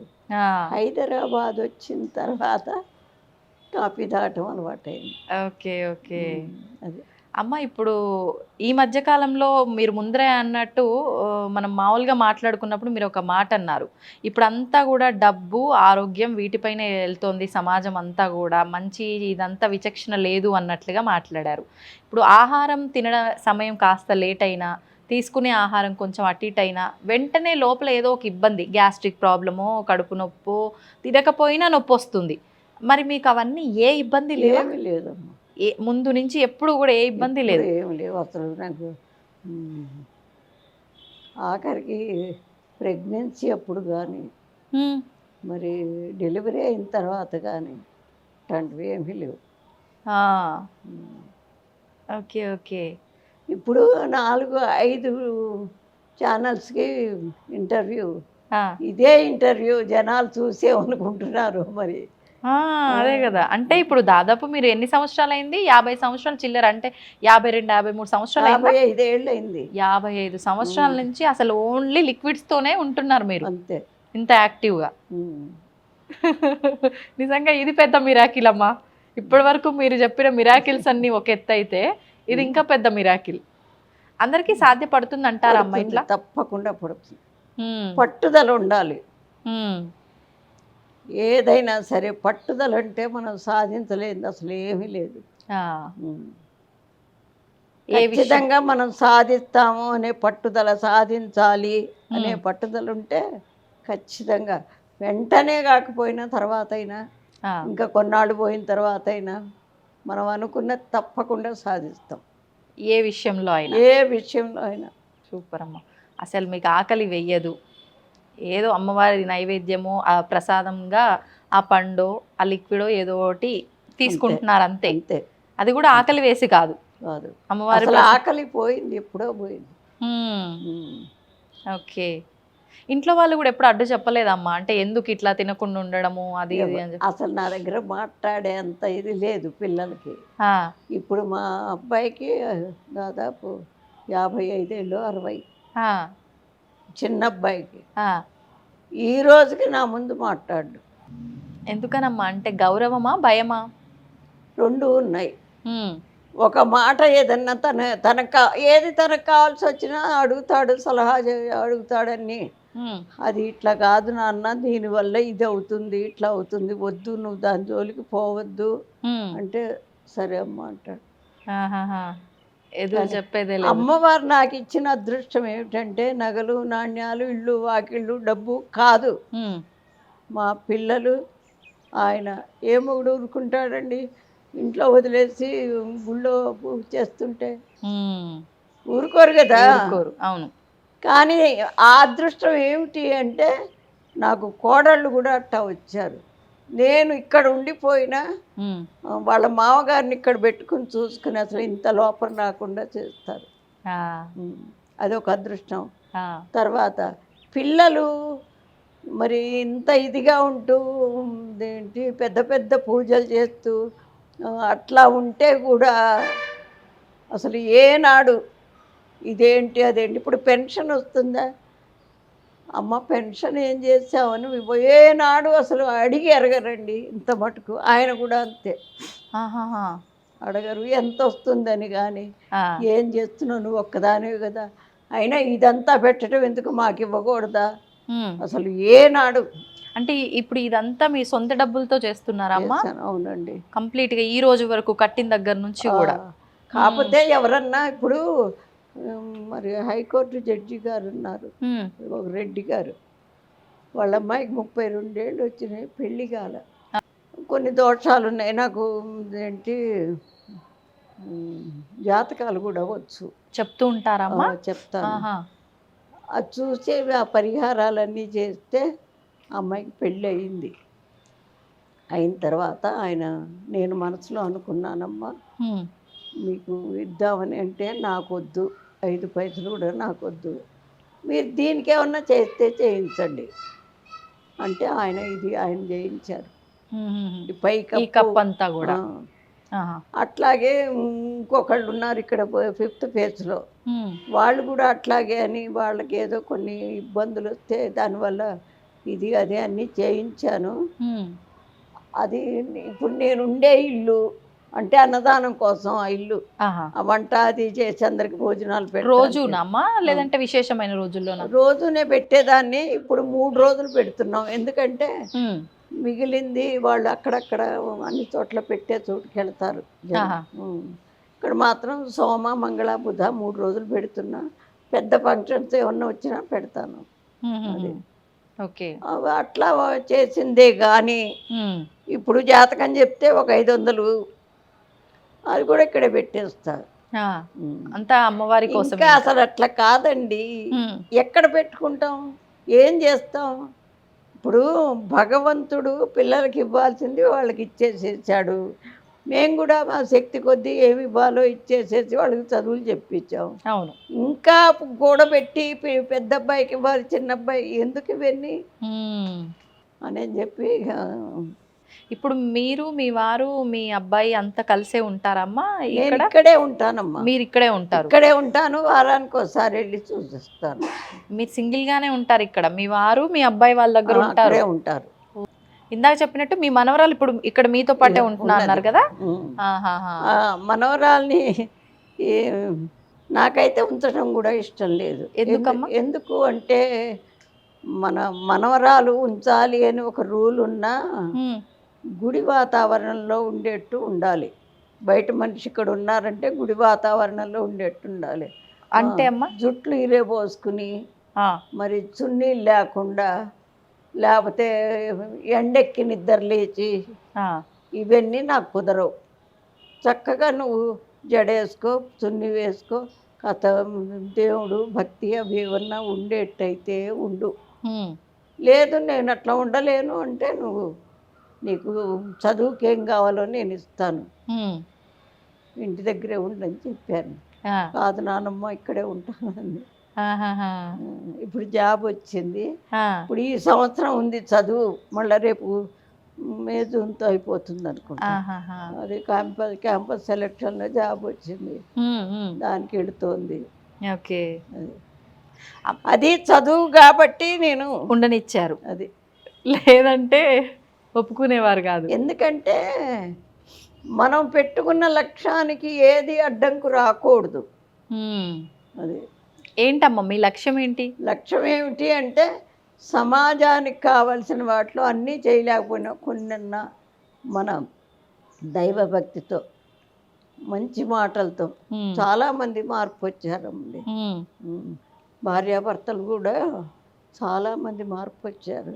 ఉమ్, అసలు పిల్లలకి అసలు సమాజం ఏమిటి అనేది అసలు తెలియట్లా. ఆ, ఏం సమాజం మాకు పెడుతుందా అంటారు. మనకి సమాజానికి కొన్ని రూల్స్ ఉన్నాయి కదా, అది పాటిస్తేనే మనం సమాజంలో ఉండగలం, ఉమ్, లేకపోతే కష్టమే. ఆ, అంత బాధ ఎందుకు? ఇప్పుడు చదువుకుంటారండి, మరి పరీక్షల్లో పక్కవాడితో మాట్లాడకూడదు, రాసుకోవాలి అని అనుకుంటే మరి కాదు నేను వాడి దాంట్లో చూసి రాస్తానంటే ఎట్టా? అవును, అప్పుడేమవుతుంది, బయటికి పంపిస్తారు. అంతే కదా. అట్లాగే మనం ఉండేదే సమాజంలో, దానికి కొన్ని పద్ధతులు ఉన్నాయి. ఉంటేనే సమాజం సుభిక్షంగా ఉంటేనే కాపురాలు కూడా సుభిక్షంగా ఉంటాయి. అది లేదు ఇప్పుడు పిల్లల్లో. లేదు. ఎక్కడ లోపం అంటారమ్మా? ఇప్పుడు లేదు అని మీరు కరాఖండిగా చెప్పేస్తున్నారు, మరి లోపం ఎక్కడ జరిగిందంటారు? లోపం అంటే డబ్బుకి దాసోహం అయిపోతున్నారండి. ఆ డబ్బు కోసం మన దేశం వదిలిపెట్టి ఇంకో దేశానికి వెళ్ళటం, వాళ్ళ వ్యవహారాలన్నీ నేర్చుకోవటం, అది వచ్చి ఇక్కడ దాన్ని అనుకరించటం. అవును, అక్కడ వాళ్ళ దేశం పద్ధతి వాళ్ళది, కానీ మన దేశం పద్ధతి అది కాదు. ఇప్పుడు బ్రిటిష్ వాళ్ళు ఉండగా ఎంత కష్టపడ్డారు మగవాళ్ళు ఆడవాళ్ళు అందరూ. నేను దాంట్లో చిన్నప్పుడు తిరిగాను. ఎట్లా, మా నాన్న ఫ్రీడమ్ ఫైటరు, మా వారు ఫ్రీడమ్ ఫైటరు, మా మేనవాళ్ళ ఇద్దరు ఫ్రీడమ్ ఫైటర్స్. ఉన్న ఆస్తి అంతా అమ్ముకుని అన్ని దేశానికి పెట్టిన వాళ్ళే. అవును, అవును. క్విట్ ఇండియా ఉద్యమం అప్పుడు ఇంట్లో ఉన్న ఆ విదేశీ వస్తు బహిష్కరణ మొత్తం బయట పారేయించి నా చేతే అగ్గులు గీయించారు మా నాన్న. అంత చిన్న వయసులో నాకు మనసులో పడ్డది అది. నలుగురు మన దేశంలో వచ్చి వాళ్ళుంటూ వాళ్ళకి భయపడాల్సిన ఇది మనకు వచ్చింది. ఎంత ఈ స్వతంత్రం కోసం ఎంతమంది ప్రాణాలు పోయినాయండి. అవును. మరి నలుగురు కూర్చుని ఏం చెయ్యాలి దేని ఒక సమావేశం పెట్టుకోవడానికి భయపడేవాళ్ళు. నలుగురు కనపడితే వాళ్ళు వేసేవాళ్ళే. అందుకని ఏం చేసేవాళ్ళు, చిన్న చిట్టి రాసి పంపించి నన్ను ఆ చిట్టి ప్రతి ఇంటికి వెళ్ళి ఇచ్చి రమ్మనేవాళ్ళు. చిట్టీలో ఇంట్లో ముందేమో ఏదో పూజ పునస్కారం ఆడవాళ్ళు, దొడ్లో ఈ మగవాళ్ళంతా సమావేశం, వ్యవహారాలు మాట్లాడుకోవడం. మరి ఒక ప్రణాళిక కావాలి కదా, ఏం చెయ్యాలి మనం అని చెప్పి నలుగురు నుంచి మాట్లాడుకోవటానికి వీల్లేదు. అవును, ఇట్టంటప్పుడు అట్లా చేసేవాళ్ళు. అట్లా కూడా నేను ఎంతో తిరిగాను. నాకు తెలిసిన తర్వాత కూడా పార్టీలో కూడా తిరిగాను. ఒక 5 ఏళ్ళు వార్డు కౌన్సిలర్గా చేశాను. మీరు చేశారు? ఏ ఇయర్లో చేశారమ్మా మీరు? 75లో. అప్పుడు మీ వయసు ఎంత? ఎంత ఉంటుందంటే 35 కదండి, 40 సంవత్సరాల వరకు ఉన్నారు ఉంటుంది. ఓకే, అట్లా అన్నీ చూశాను కాబట్టే ఇంకా చూడాల్సినవి ఏమున్నాయి, అన్నీ చూసేసాం. ఈ ఆఖరి సమయం అన్నా ఆ దైవారాధనలో మనసు ప్రశాంతంగా వెళ్ళిపోతే చాలు. వెళ్ళే లోపల ఎవరికైనా మంచి చేద్దాం. ఇప్పుడమ్మా నా చేతుల మీదుగా కనీసం ఒక 5, 6, 7, 8 మంది దాకా ఇంజనీరింగ్ చెప్పించాను మీరు, నా డబ్బుతో, సొంత డబ్బుతో. ఇక్కడ అంటే నా నాన్న కాదు, అంతా ఆవిడ ఇచ్చింది. ఆ బుద్ధినిచ్చింది ముందు. అవును. అదే అసలు ఇంపార్టెంట్. అది ఉమ్. ఎదురుకుండా అంతా గుడిసెల వాళ్ళు ఉండేవాళ్ళు, కూలినాలు చేసుకునేవాళ్ళు. ఆహా. 5 సంవత్సరాల పిల్లలు మొత్తాన్ని సాయంత్రం పూట ఆ. ట్యూషన్ చెప్పాను, కానీ తీసుకోకుండా. ఆహాహా. అట్లా ఇప్పటికైనా అన్నీ ఉచితమే. టైలరింగ్ క్లాసులు పెట్టించాను, ఉమ్. అది ఉచితమే. అంటే నామినల్ ఫీజు 10 రూపాయలు. ఉహుం. తర్వాత సంగీతం ఉచితంగా, ఇప్పుడు భోజనాలు ఉచితంగానే.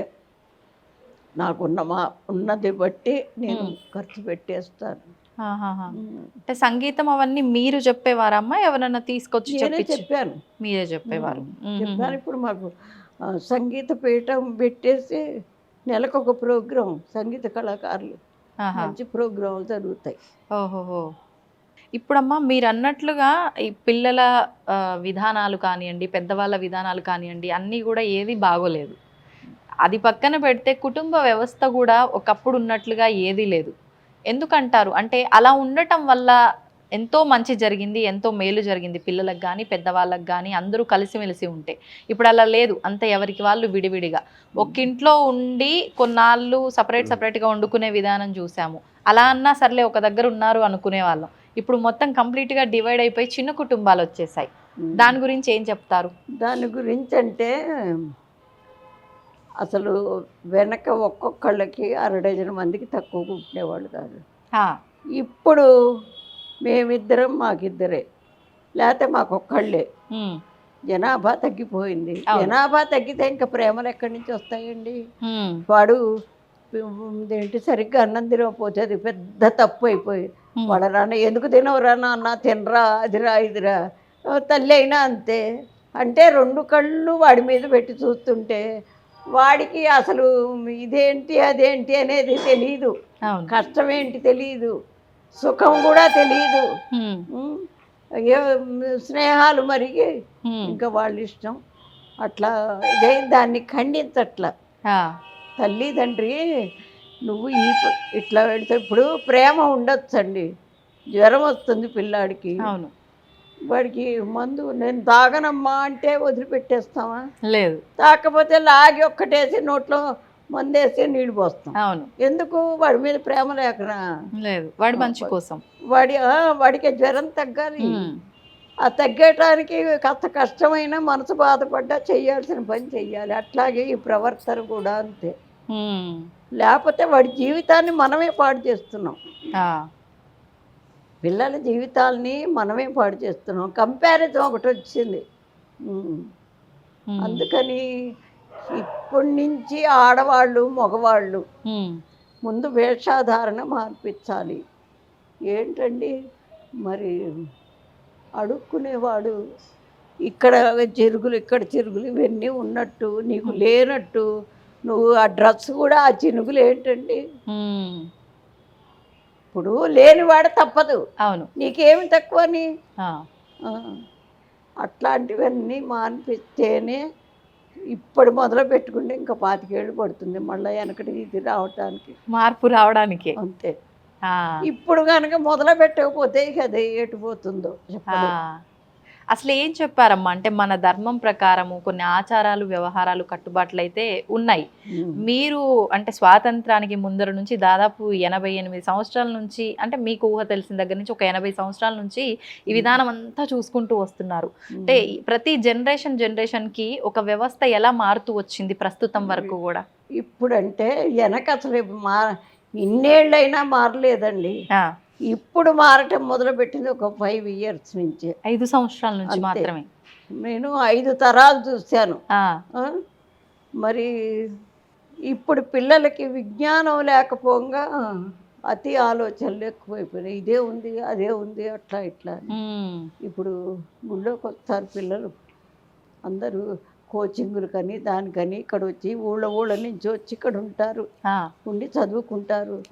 వాళ్ళల్లోనే కొంతమంది మంచి నిదానంగా చాలా ఇదిగా నేను ఏదైనా చెప్తున్నా కూర్చుని ఉంటే నా ఉద్యోగమే అది. ఏంటి ఆ వచ్చిన పిల్లల్ని ఆ మాట ఈ మాట చెప్పి కూర్చోబెట్టడం, మార్పు వచ్చేట్టు చూస్తా. ఆ, ఎందుకంటే ఇప్పుడు ఎవరికి వాళ్ళు నాకు తెలియదు అనుకుంటే వాడు జీవితంలో చాలా ఇబ్బంది పడతారు. ఉమ్, ఒకవేళ ఆ మామగారు ఏంటి అట చెబుతుంది అని ఏమన్నా అనుకుంటే అనుకోని, ఆ, ఆ మంచి అనేది మనసులోకి వస్తే ఇప్పుడు కాకపోతే ఇంకా కొన్ని రోజుల కన్నా ఆలోచన వస్తుంది. వినటం నేర్చుకుంటే మంచి దోవ వస్తుందండి. వినకపోతేనే ఇక వినటము అంటే అనుకరించటం కాదు, ఆ, చెప్పిన ఇది వినాలి. ఆ, వింటే ఆలోచన ఎప్పుడో వస్తుంది. అంతే అంతే. ఫస్ట్ వినడానికి ప్రయత్నిస్తే ప్రయత్నించాలి. దానికి సంబంధించిన ఆచరణ మార్పు ఎప్పుడైనా రావచ్చు. అది ఉమ్, నిజమమ్మ మీరు చెప్పింది. అసలు వినటానికి కూడా ఇష్టపడట్లే. ఇంట్లో ఎవరైనా పెద్దవాళ్ళు ఉన్నా వాళ్ళు ఏదైనా చెప్తుంటే చాదస్తం కింద కొట్టి పారేస్తుంటామే తప్ప వినడానికి శ్రద్ధ పెట్టం. ఏమండి, పెళ్ళిళ్ళు చేస్తున్నారు ఆ, కొన్ని లక్షలు ఖర్చు పెట్టి, అవును. ఏదో పెద్ద కమ్యూనిటీ హాలు ఏదో తీసుకుని ఎంత ఖర్చు పెడతారు. మరి ఇంతమందిని పిలిచి మళ్ళీ మీరు పెళ్ళైన 2 నెలలకే 3 నెలలకే విడాకులు అంటున్నారు ఎందుకు? ఉమ్, వాళ్ళందరూ సాక్ష్యమా మీకు? ఇప్పుడు అంతమందిని పిలిచేది ఏంటి? అసలు ఇది ఆ, పెద్దవాళ్ళ దీవెన, మంచి దోవలోకి వస్తాము అనేదే పూర్వం అనుకునేవాళ్ళు. ఏదన్నా వచ్చినా ఉమ్, మరి వాళ్ళందరూ సాక్ష్యం ఉంటారు. ఉమ్, లేదు అంటే ఇద్దరికి సర్ది చెప్తారు. ఉమ్, ఉం? అట్లా ఉమ్, అనుకుని చేస్తారు. మరి ఆ బ్రాహ్మలు చదివినటువంటి మంత్రాలకి ఇదేనా ఫలితం? ఆ, ఎంత పవిత్రంగా వాళ్ళు ఇన్ని వేల మందిలో కూర్చుని చదువుతూ చేసుకుంటారు. అవును. ఈ వచ్చిన వాళ్ళంతా పిచ్చాళ్ళేనా? ఉమ్, అక్షంతలేసి దీవించిన వాళ్ళంతా పిచ్చాళ్ళేనా? నువ్వు పెళ్లి చేసుకునే రోజు ఇంతమందిని పిలిచినప్పుడు అవును. నీ జీవితానికి ఏదన్నా వచ్చినప్పుడు పెద్దవాళ్ళ నుంచో పెట్టాడుగు, ఉమ్. పరిష్కారం అప్పుడే దొరుకుతుంది. మీరు అంటున్న ఇప్పుడు ఈ జనరేషన్లో పెద్దవాళ్ళకు కూడా అంత సంస్కారం ఉందంటారా అమ్మ? ఏం చెప్తారు? ఆహా, లేదు. అది కూడా సంస్కారం అనే కాదు, కాలం గడవటం కావాలి. అవును. అంతే. ఇప్పుడు నేను ఉన్నాను, నిజమైతే నాకు కాలం గడవటమే కావాలి, నాకు ఇవన్నీ అక్కర్లా. అక్కర్లేదు. కానీ అప్పటి నుంచి ఆచార వ్యవహారాలు ఆ పద్ధతులు అన్నీ చూసి అన్ని రంగాల్లో తిరిగాను కాబట్టి ఓహో ఇది ఇది ఇది అనేది ఉమ్, అవతల వాళ్ళు అట్లా ఇంకో దోవన పోతుంటే బాధపడేది. అది నా కూతురు కాదు, నా మనవరాలు కాదు, అయినా నాకెందుకు బాధ? ఉమ్, వాడు జీవితంలో ఆ పిల్ల ఎంతో ఇబ్బంది పడుతుంది అని బాధ. అట్లా పెద్దవాళ్ళు చెప్పేవాళ్ళు ఉండాలి. ఆ, పెద్దవాళ్ళ మాట వీళ్ళు వినకపోతుండ్రి. అవును. విన్న వాళ్ళనేమో ఎప్పుడు అదేం చెబుతావు అవును. అంటుండ్రి. ఉమ్, దానివల్ల వాళ్ళకొక్కళ్ళకే నష్టం కాదు, ఉమ్, ఎంతో మంది విజ్ఞానం పొంది ఎంతో మంచి వాళ్ళు కూడా చెడిపోతున్నారు. ఉమ్, ఇప్పుడు నిన్న ఫోన్ చేసింది ఒక ఆవిడ, ఆ, ఇక్కడ వైజాగ్ నుంచి. వైజాగ్ నుంచి. అమ్మ, పిల్లవాడు 10th అయిపోయిందిట, 9th అయిపోయి 10thలోకి వస్తారు. పిల్లలందరూ ఆడుకోవటానికి వెళ్ళారట, పరీక్షలు అయిపోయినాయని. ఆ, వెళ్ళిన వాడు తిరిగి రాలా. ఆ, ఎవరితో వెళ్ళారో వాళ్ళని అడుగుతుంటే ఆ, వాళ్ళేమో మాకు తెలీదు వెనకాల వాడు వెనకాల ఎట్టి వెళ్ళిపోయినాడో అంటున్నారట. ఆ, ఆ తల్లి ఏడుపు నిజంగా ఎంత బాధ వేసిందో నాకు. నిజంగానే. మరి పిల్లలకి అది మొదటి నుంచి నేర్పాలండి. అసలు జాలి అనే గుణంని నేర్పితే ఉమ్, ఏదన్నా తింటూ ఉంటాడు అనుకో, తల్లి కూడా ఒరే వాడు వచ్చాట కొంచెం పెట్టు నాన్న, నీలాంటి వాడే కదా ఇంత పెట్టుపోని అట్లా అలవాటు చేస్తే ఓహో వాడు వస్తున్నాడు, వాడికి మనం తినేది ఏదన్నా పెట్టాలి ఉమ్, అని చెప్పే భావన వాడికి కలుగుతుంది. ఉమ్, వీళ్ళేమో వాడు వస్తున్నాడు రా నువ్వు ఇంటో పో, ఆ, వాడికి ఎక్కడ పెట్టాల్సి వస్తుందో అని ముందే తరుముతున్నారు. ఉమ్, అట్లాంటివి చాలా ఉన్నాయి అమ్మా, ఉమ్, చాలా ఉన్నాయి. కానీ ఇది మగవాళ్ళు పూనుకోవాలి ముందు, మగవాళ్ళు పూనుకోవాలి.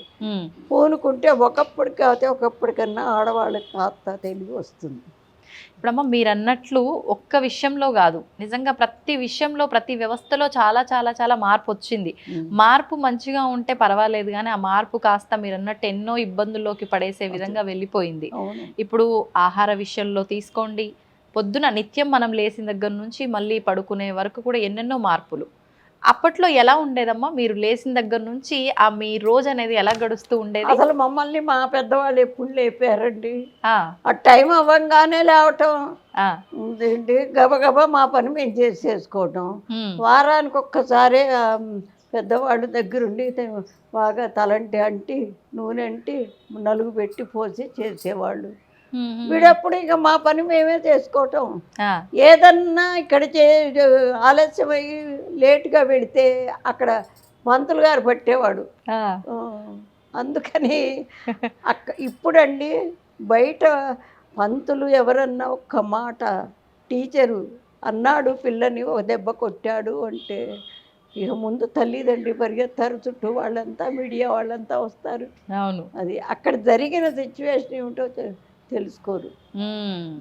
అట్లా మొదటి నుంచి హడావిడి ఎక్కువ ఇప్పుడు. అది అదొకటి చదువుకున్న దానికి వాళ్ళను అనుకరించే దానికి చాలా తేడా ఉంది. ఆ! మరి చదువుతున్నారు, ఎంత విజ్ఞానం ఎంత ఇది అన్నీ కనుక్కుంటున్నారు. హ్మ్. అదే జ్ఞానం ఏది? అది లేదు. ఎంతవరకు వాస్తవం అమ్మా? చదువుకున్న వారికి జ్ఞానం వస్తుంది అనడం నిజంగా ఇప్పుడు చదువుతున్న ఈ చదువులు జ్ఞానాన్ని తెచ్చి పెడతాయా? ఏం జ్ఞానం వస్తుందో చెప్పనా? హ్మ్. మనకి ఈ ఆస్తి రావాలంటే వాడిని ఏం చేస్తే ఇది మనకు వస్తుంది, లేకపోతే మనం సంపాదించి అక్కడ నిలవబెట్టుకోవాలి కాబట్టి ఎట్టయినా సంపాదించుకోవాలి. హ్మ్. ఇట్లాంటివే తప్ప నిజాయితీగా ఉండటం చాలా తక్కువ, ఎక్కడో ఒకళ్ళు. హ్మ్. ఆఖరికి అంటే మానవత్వంతో సాటి మనిషి కూడా నాలాగే అనే ఆ ఆలోచన విచక్షణ లేకుండా దుర్మార్గాలకు పాల్పడేది పక్కన పెట్టి భగవంతుడి ముసుగులో కూడా అన్యాయాలు చేస్తున్న వాళ్ళు కూడా ఉన్నారు కదమ్మా. అంటే ఆయన ఎదురకుండా కనపట్టం లేదు కదా, హ్మ్. హ్మ్. అదే అనుకుంటున్నారు. ఇప్పుడు వీళ్ళు విజ్ఞానం ఏంటి? ఆ భగవంతుడే కాదండి, హ్మ్. ఇప్పుడు మనకి రాకెట్లు కనుక్కుంటున్నారు. వాడు ఎంత కష్టపడతాడు, హ్మ్. ఒక రూమ్లో కూర్చుని అదంతా రీసెర్చ్ చేసుకుని అన్నం నీళ్లు పెట్టేవాళ్ళు ఉన్నా కూడా తిండే ఏంటి టైం లేక ఎంత కష్టపడితే ఆ రాకెట్ బయటకు వస్తుంది. అవును. మరి ఊరికే బయటికి రాగానే అబ్బో రాకెట్ అది ఇది మేము సైన్స్గా ఇంత ఎదిగాం అంత ఎదిగాం అంటారు, కానీ దానికి మూలం వాడు ఎంత కష్టపడ్డాడు. అన్నం నీళ్లు లేకుండా జీవితం అంతా దాన్ని కనిపెట్టడానికే. అవును. ఆ శ్రమ ఎక్కడుంది, ఎందువల్ల ఇట్లా అవుతోంది అనేది ముందు వీళ్ళు గ్రహించుకోవాలి. ఇప్పుడు ఇంత కట్టాను అనుకోండి, అవును. నా తర్వాత హ్మ్. అబ్బా చాలా బాగుందే ఇది అదే ఇదే అనుకుంటే ఇది ఎవరు కట్టారు, హ్మ్. ఈ రంగులు ఇక్కడ పువ్వు చూడు ఎంత చక్కగా వేశారు, అవును. వాడి చేతిలో ఎంత కళ ఉందో అని అట్లా లోతుకెళ్ళి ఆలోచిస్తే కాస్తన్న ఒక దోవ వ్యవహారం దొరుకుతుంది. తెలుస్తుంది. హ్మ్. లోతుకి ఎవ్వరు వెళ్ళటల్లా. స్వతంత్రం కోసమే చూడండి, స్వాతంత్రంలో నిజంగా ఎంతమంది ఎన్ని ప్రాణాలు పోగొట్టుకున్నారు. అవును. ఉమ్. అట్లా మరి ఇవాళ అదే మన సైనికులు సరిహద్దుల్లో గనక లేకపోతే ఏమిటి మన గతి? అవును. ఇంత ప్రశాంతంగా ఎవరింట్లో వారు ఉండేవారా? హాయిగా తింటున్నాం, హాయిగా పడుకుంటున్నాం, స్వేచ్ఛగా ఉంటున్నాం. అవును. మన అసలు మొత్తానికి ఏమిటంటే మన ఇండియన్ వివాహ వ్యవస్థని గురించే ప్రతి ఇతర దేశాల వాళ్ళకు కూడా చాలా సంతోషం అండి. మన వివాహ వ్యవస్థని దాన్ని పాడు చేసేసుకుంటున్నారు. అసలు పిచ్చిగా చెప్పాలంటే ఏ రూపాన్ని చూస్తే నువ్వు ప్రేమిస్తావా? అదే జరుగుతుంది కదమ్మా ఇప్పుడు. ఆ గుణాలు చూసుకో, మంచివాడా కాదా, ఎవరైనా కష్టపడి ఇంత పెట్టగలవాడా, పిల్లల్ని చూసుకోగలవాడా? అందుకే పతియే ప్రత్యక్ష దైవం అని ఎందుకన్నారు? మనకి మన శరీరానికి కానీ దేనికి విలువిస్తాం మనం? ఒంట్లో దేనికి విలువిస్తామండి? అన్నిటికన్నా శీలానికి విలువిస్తాం. శీలం పోతుంది అంటే ప్రాణం పోవటానికైనా ఒప్పుకుంటాం. అవును కదా? అవునమ్మా. ఆ శీలం విలువ తెలుసుకోవాలి ముందు. అట్లా ఉండబట్టే విదేశాల్లో మన పేరు కొంచెమన్నా భారతీయులు ఇట్లా ఉంటారట, అది ఇది చెప్పుకుంటారు. అట్లాగే ఇతర దేశాల్లాగా మనం ఉంటే అసలు విలువ ఎక్కడిది మనకి? అన్నీ ఎట్టా ఇల్లు సంపాదించుకుని వాకిళ్ళు సంపాదించుకుని ఎట్లా సంపాదించుకుంటామో మన విలువ కూడా అట్లా సంపాదించుకోవాలి. అది చెప్పేవాళ్ళు లేరు, అవును, వినేవాళ్ళు లేరు. అందుకు పిల్లలు ముందు మన చరిత్ర తెలుసుకోవాలండి. చరిత్ర తెలుసుకుంటే మరి మంచివాడిని ఎప్పుడు మనం మంచిగా చెప్పుకుంటాం. ఆయన ఆయన ఎవరు? ఇప్పుడు ఈ మధ్య కొంచెం శక్తి తగ్గింది, వెనికిది ఆలోచన. ఇప్పటికీ ఉన్న వాళ్ళల్లో చాలామంది పెద్దవాళ్ళు ఎంత నిజాయితీ పరులో మనకి వాళ్ళని గురించి చెప్పాలి.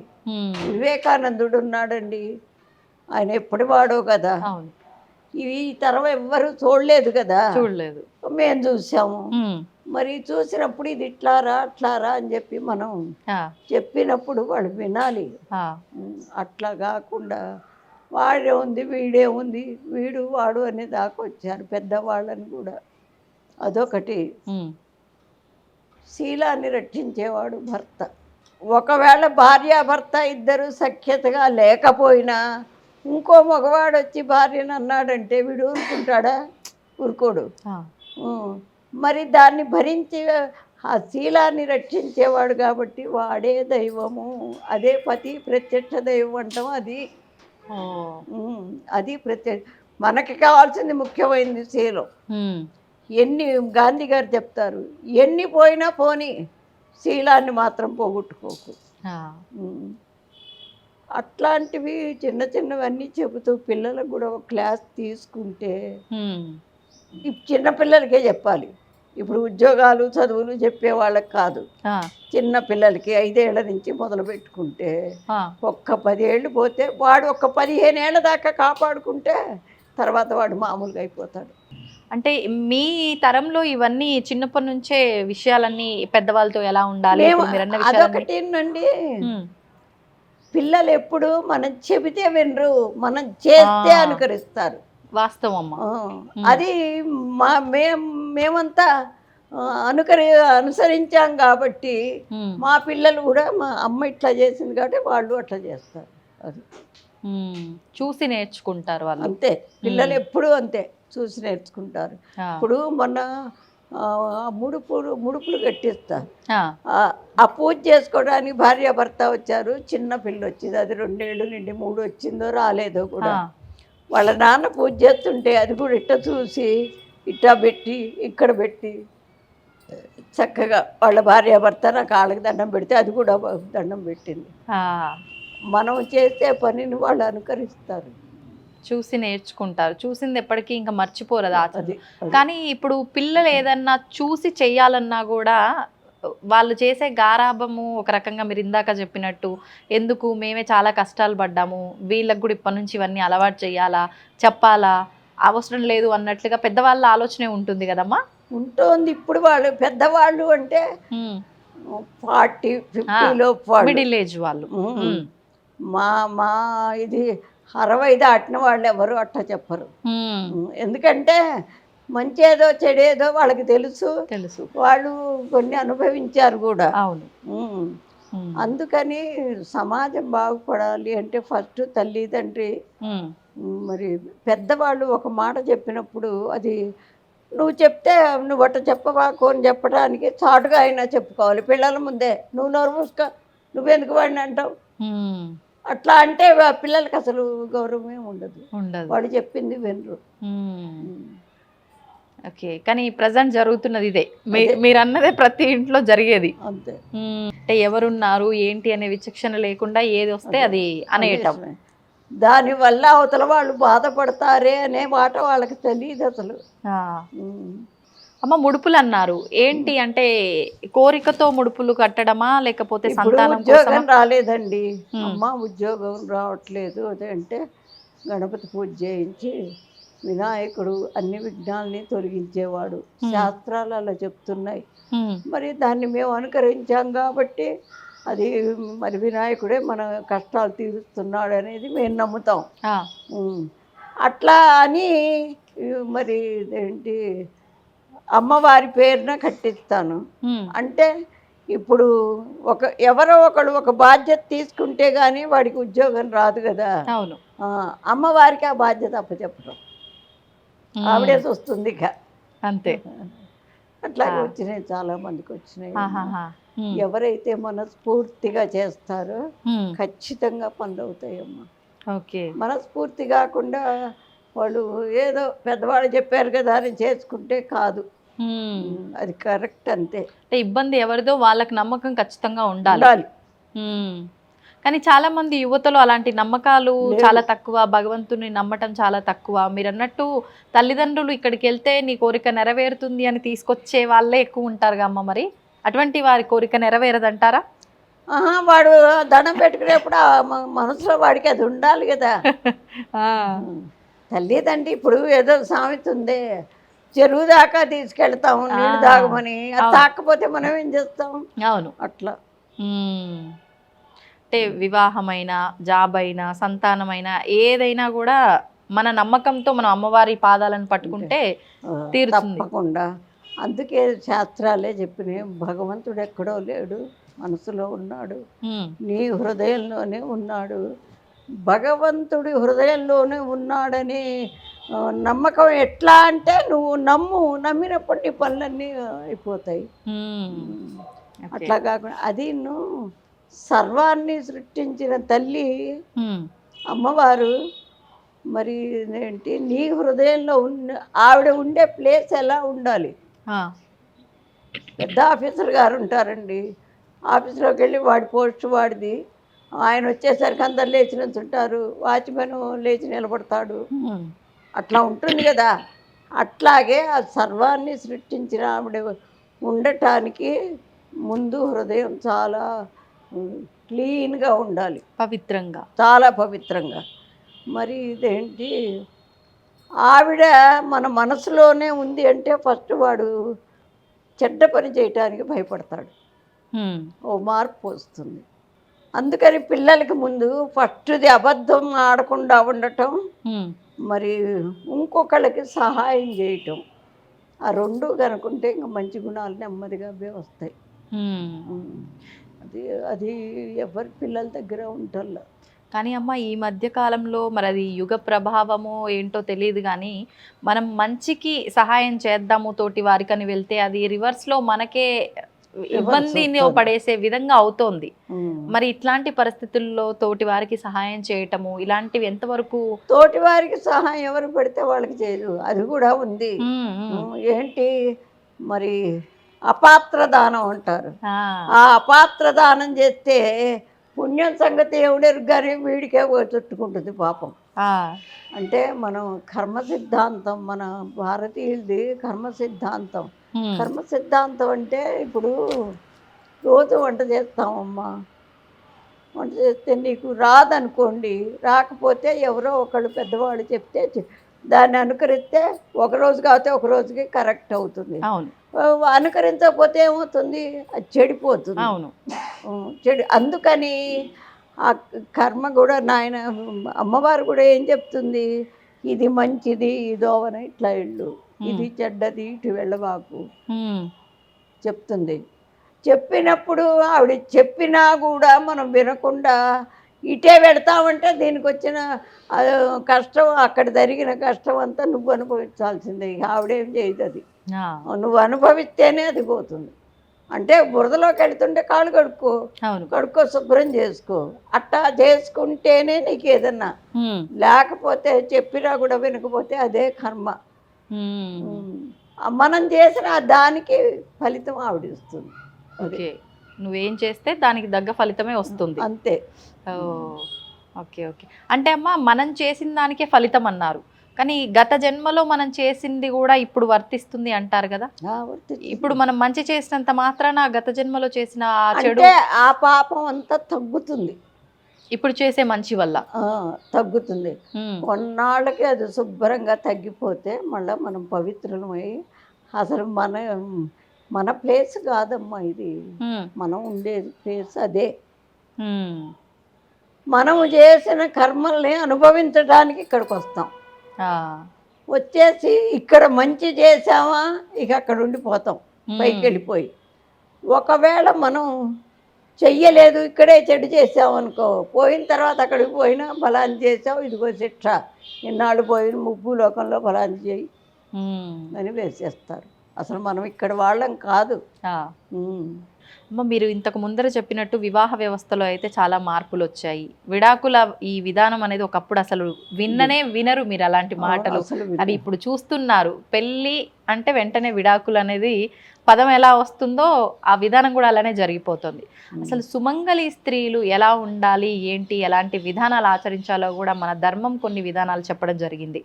వాటి గురించి ఒక్కసారి. వాటి గురించి అంటే అమ్మా, భార్యాభర్త పెళ్ళి అయిన తర్వాత కొన్ని నియమాలకు కట్టుబడి వాళ్ళు సంసారం చేస్తారు. వాళ్ళకి పిల్లలు పుడతారు. పిల్లల్ని తీసుకొచ్చింది వాళ్ళిద్దరేగా, ప్రపంచంలోకి తీసుకొచ్చింది వాళ్ళిద్దరే. తీసుకొచ్చారు కాబట్టి వాళ్ళ బాధ్యత, వాళ్ళ మంచి వాళ్ళ చెడు అన్నీ చక్కదిద్దుకోవాల్సిన వీళ్ళిద్దరే కదా. అవును, బాధ్యత వారిది, వాళ్ళది. దానికి సరిపోయింది భార్యాభర్త. భర్త చెప్పాడని ఈవిడ వినకపోవటం, ఈవిడ చెప్పిందని ఆయన వినకపోవటం అయ్యేసరికి ఏమవుతుంది, ఇంకా పిల్లలు అసలు వినరు. వాళ్ళకి మంచి చెబుదామన్నా మీరిద్దరూ రోజు ఇంట్లో పోట్లాడుకుంటుంటే వాడికే తలకాయ నొప్పి వస్తుంది. అట్లా వస్తుంది. కాబట్టి మనం, ఎందుకంటే మనము కట్టుకున్న భర్తను వదిలేసి ఇంకోళ్ళని ఇది చేసుకోవటం అసలు మన చరిత్రలో లేదు. అమ్మవారే ఒక సంసారం, ఆవిడ ప్రపంచం మొత్తం నడపటానికి తన వారసులుగా, తన బిడ్డలుగా మనకిచ్చింది ఇది, ఆడవాళ్ళకి ఇచ్చింది. మీరు ఎంతన్నా సంపాదించనేయండి, వాడు ఇంటికి వచ్చేసరికి వేళకి అతను మంచినీళ్ళు ఇచ్చో కాఫీ ఇచ్చో ఏదో చేస్తే సెద తీరుతాడు. ఇంటికి రావాలి అనే భావన వస్తుంది వాడు, అంతే కదా. అట్లా కాకుండా ఆయన వచ్చేసరికి వీళ్ళు లేకుండా ఎటో వెళ్ళి పని మీదే వెళ్ళింది అనుకోండి, దాని మనసు దానికే చెప్తుంది, ఏమండి నేను ఈ పని మీదకి వెళ్ళానండి అది అని చెబుతుంది. అట్లా కాంప్రమైజ్ అయితేనే ఒక సంసారం. సంసారంలో అట్లా ఉన్న చోట పిల్లలు పుట్టి వాళ్ళు కూడా ఒక యోగ్యులు అవుతారు. వీళ్ళిద్దరూ కరెక్ట్గా లేకపోతే పిల్లలు కూడా యోగ్యులు గారు.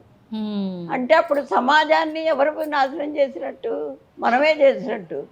అందుకని కొన్ని చూడాలి, చూసి. ఇప్పుడు అమ్మవారిచ్చిన బాధ్యత ముందు ముఖ్యంగా ఆడవాళ్ళు అనుకోవాలి. ఈ బాధ్యత ఇచ్చింది ఆవిడ మనకి, ఒక సంసారాన్ని ఆవిడ చేసే డ్యూటీని మనకు అప్పచెప్పింది.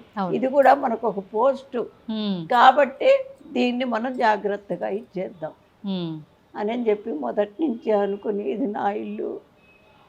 మరి పెద్ద ఆఫీసర్ అనుకోండి, చాలా మంచివాడు, ఏ ఫ్రెండ్నో తీసుకుని ఇంటికి వస్తాడు. ఇంటికి వచ్చినప్పుడు ఈవిడ లోపలే ఉండిపోయి బయటికి రాకుండా, కనీసం పలకరించకుండా, మంచినీళ్ళు ఇవ్వకుండా అట్లా ఉంటే వాడు ఏమనుకుంటాడు, ఈవిడేమనుకోరు, ఏంది వాడి పెళ్ళం అట్లా, అసలు ఎంత మంచివాడు, అదేం పెళ్ళం అట్ట. అదే ఆయన లేనప్పుడు వస్తాడు, ఏమండి కూర్చోండి అన్నయ్య గారు మంచినీళ్ళు తాగుతారు, కాఫీ తాగుతారు. వాడేమనుకుంటాడు, మా వాడు పెళ్ళాన్ని చాలా చక్కగా తరిపించేసాడు అనుకుంటాడా లేదా. చెడు వీళ్ళ వల్లే వస్తుంది, మంచి వీళ్ళ వల్లే వస్తుంది. అది మనం గుర్తుపెట్టుకుని మనకింత బాధ్యత ఉంది, ఈ బాధ్యతని మనం చక్కగా నిర్వర్తించాలి. దీన్ని బట్టి ఒకవేళ మన మనసు బాధపడచ్చు కొన్ని విషయాల్లో. మరి వాళ్ళ నలుగురు కోసం మనం పడితే పడ్డాం, వాళ్ళు యోగ్యులు అవ్వాలి అనే ఇది అనుకుంటే ఆడవాళ్ళు ఖచ్చితంగా మార్పు వస్తుంది. అమ్మ, ఈ ప్రస్తుతం అంటే ఇలా అనుకునే వాళ్ళు కూడా ఉన్నారు. అంటే బాధ్యతలు, కట్టుబాట్లు అన్ని ఆడవాళ్ళకేనా, మరి మగవాళ్ళకేం లేవా? వాళ్ళకు ఉండేవి వాళ్ళకి ఉన్నాయి. మరి ఇది ఏంటి, ఇంట్లో సభ్యంగా చెయ్యదు అనుకోండి, వాడేం చేస్తాడు, హోటల్కి పోతాడు, అక్కడ ఏదో అలవాటు అవుతుంది, మందులు మాకులు, దానికి కారణం నువ్వే అవుతావు కదా. అట్లాగే ఆ భార్య అనేది సమయానుకూలంగా దానికి ఏం కావాలి, ఇప్పుడు ఇంట్లో వాడు తినాలనుకోండి మంచిగా అవును. అన్నీ తెచ్చిపెట్టు, ఇది చేయవే అని చెప్పు, చేసి పెడుతుంది. ఉమ్, అంతే, నువ్వు తేకుండా నువ్వు ఇది చేయలేదు, అసలు ఈ కూడ నాకు అక్కర్లా పో ఉమ్, అని కంత విసిరి కొట్టి అట చేస్తే మరి పెళ్ళాం ఎందాక పడుతుంది. ఉమ్, అందుకని ఇద్దరిలోనూ ఉండాలి కాంప్రమైజింగ్. ఉమ్, ఉన్నప్పుడు మంచి సమాజాన్ని తయారు చేయొచ్చు. అదేం పెద్ద కష్టమేం కాదు. ఉమ్. కానీ ప్రస్తుతం నువ్వెక్కువ నేనెక్కువ అనే ఈగోలు, నువ్వెంత సంపాదిస్తున్నావో నేనంతే సంపాదిస్తున్నా అనే ఈ మాటలు ఇవన్నీ ఎక్కువగా చూస్తున్నాం. ఇవన్నీ ఇంకా వీటికి తావు దొరికిన తర్వాత మీరన్న అండర్స్టాండింగ్కి కాంప్రమైజింగ్కి అసలు ఎక్కడ చోటు ఉందమ్మా? ఉండదు అనుకోండి. 15 ఏళ్ళ ఆడపిల్లని అమ్మ నాకు అదిగో అది కావాలి, ఒకరు అది ఎక్కి తీసుకురా అమ్మ అంటే అమ్మ అంతెత్తా నేను ఎక్కలేను అంటుందా? అదే 15 ఏళ్ళు 10 ఏళ్ళ పిల్లాడైనా నాన్న నాది ఒక్కరవాత ఆడిప్పుకురారా అంటే ఇటు అటు చూస్తాడు, ఎక్కేస్తాడు, ఎక్కేస్తాడు. సృష్టిలోనే ఆ మార్పు వచ్చింది. సృష్టిలోనే అవయవ దీన్ని బట్టి ఆడవాళ్ళకి ఒక రకం, మగవాళ్ళకి ఒక రకం, అది భగవంతుడు పెట్టిందే. మన ఆడవాళ్ళకి ఏం పెట్టాడో ఆ రకంగా వెళ్తే మనకు గౌరవం. మగవాళ్ళకి ఎట్లా పెట్టాడో వాడికి. ఇప్పుడు మగవాడు ఇంట్లో పని చేసుకుంటూ ఉంటావు, వచ్చి ఇది ఇక్కడ ఉండకూడదు పెట్టేసేయి, దీన్ని చిమ్మేసేయి, ఇది కడుగు, ఎప్పుడు కొమ్మ పెట్టా ఉంటుంది అని అంటాడు అనుకోండి. దీనికి ఏమనిపిస్తుంది?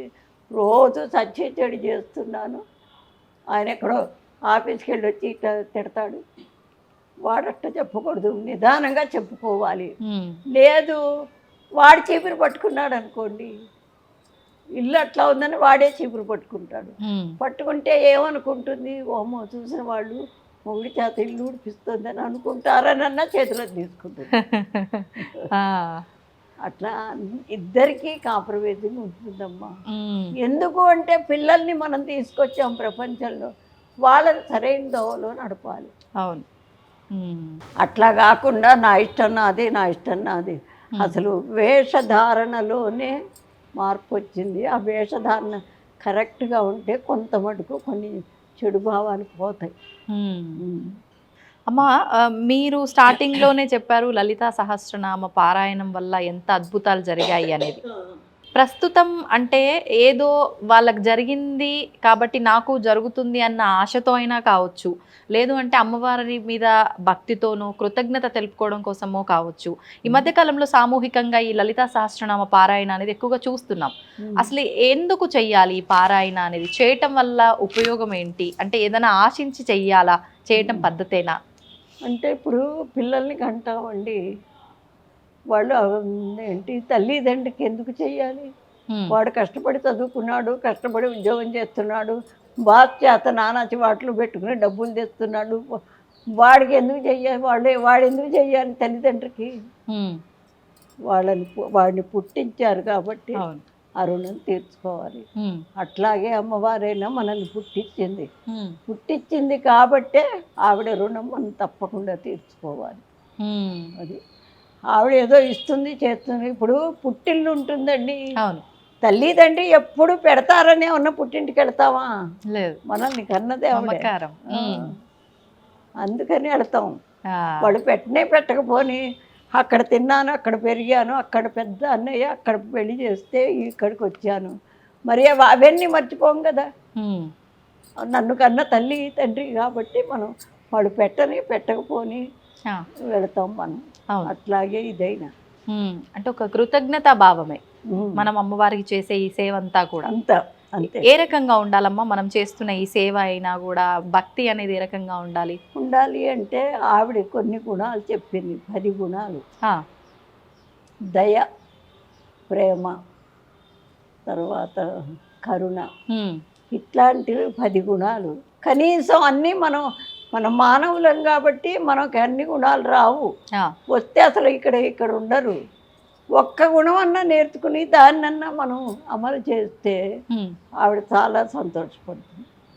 ఊరికే ఈ స్తోత్రాలు పారాయణ చేసినందువల్ల కాదు, స్తోత్రం చేసే మనిషి ఆ హృదయాన్ని ఆవిడకి అర్పిస్తే చాలా సంతోషపడుతుంది.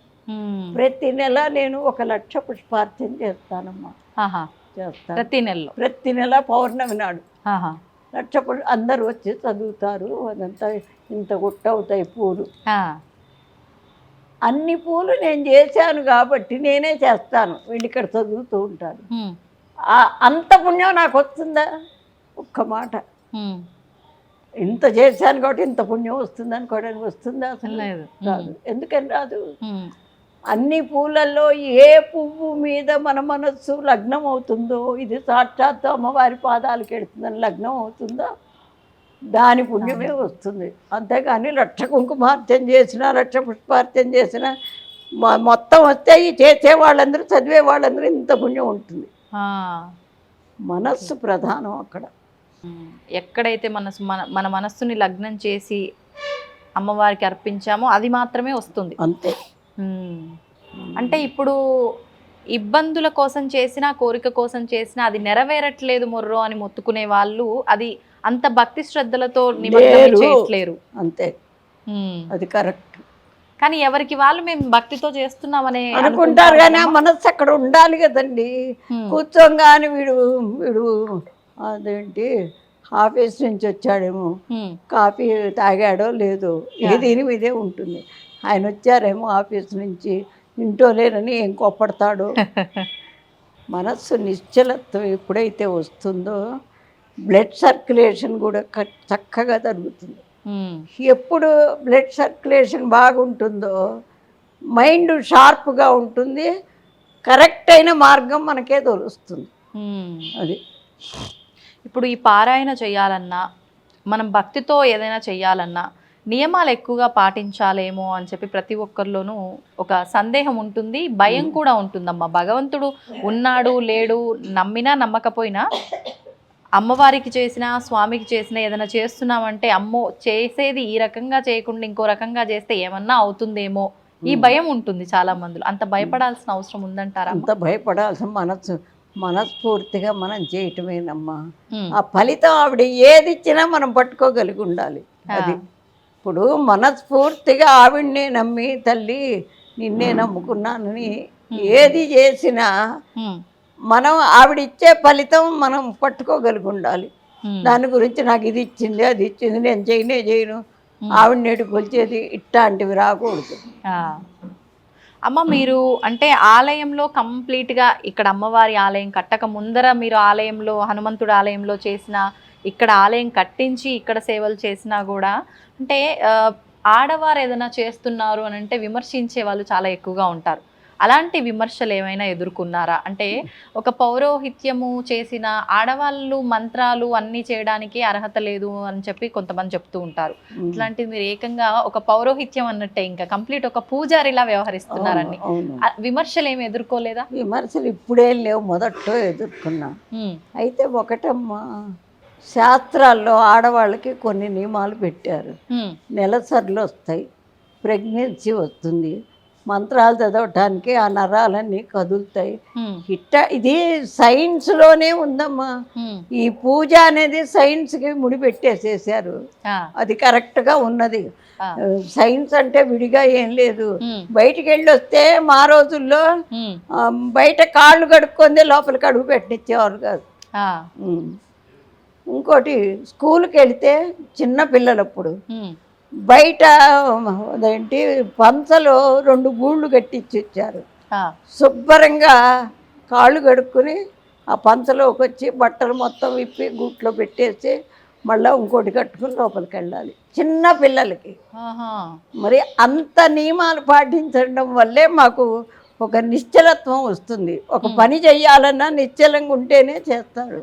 ఇప్పుడు సైన్స్ అయినా అంతే కదా. అదేదో రాకెట్లు అవి ఇవి కనుక్కున్నా అంటే వాడు ఎంత నిశ్చలంగా అవి కలుపుకుని చేస్తే అది ఒకటి తయారవుతుంది. అవును, అది. అయితే మీరు మొదట్లో విమర్శలు ఎదుర్కొన్నారు కానీ ఇప్పట్లో ఎలాంటివి లేవు. ఇప్పుడు ఈ నియమాలు కూడా ఏమీ అవసరం లేదంటారా అమ్మ? మనస్సు ప్రధానం అమ్మ. మనస్సు ప్రధానం అయినప్పుడు ఇప్పుడు డబ్బులు అవసరం అవుతాయి. ఆయన అడిగితే ఇవ్వరు అనుకోండి, ఇవ్వకపోతే ఆయన స్నానం చేసేప్పుడు జేబులోంచి ఓ 10 రూపాయల నోటు తీసుకుందాం అనుకుంటారు. అవసరం మీకు అట్లాంటిది. అవును.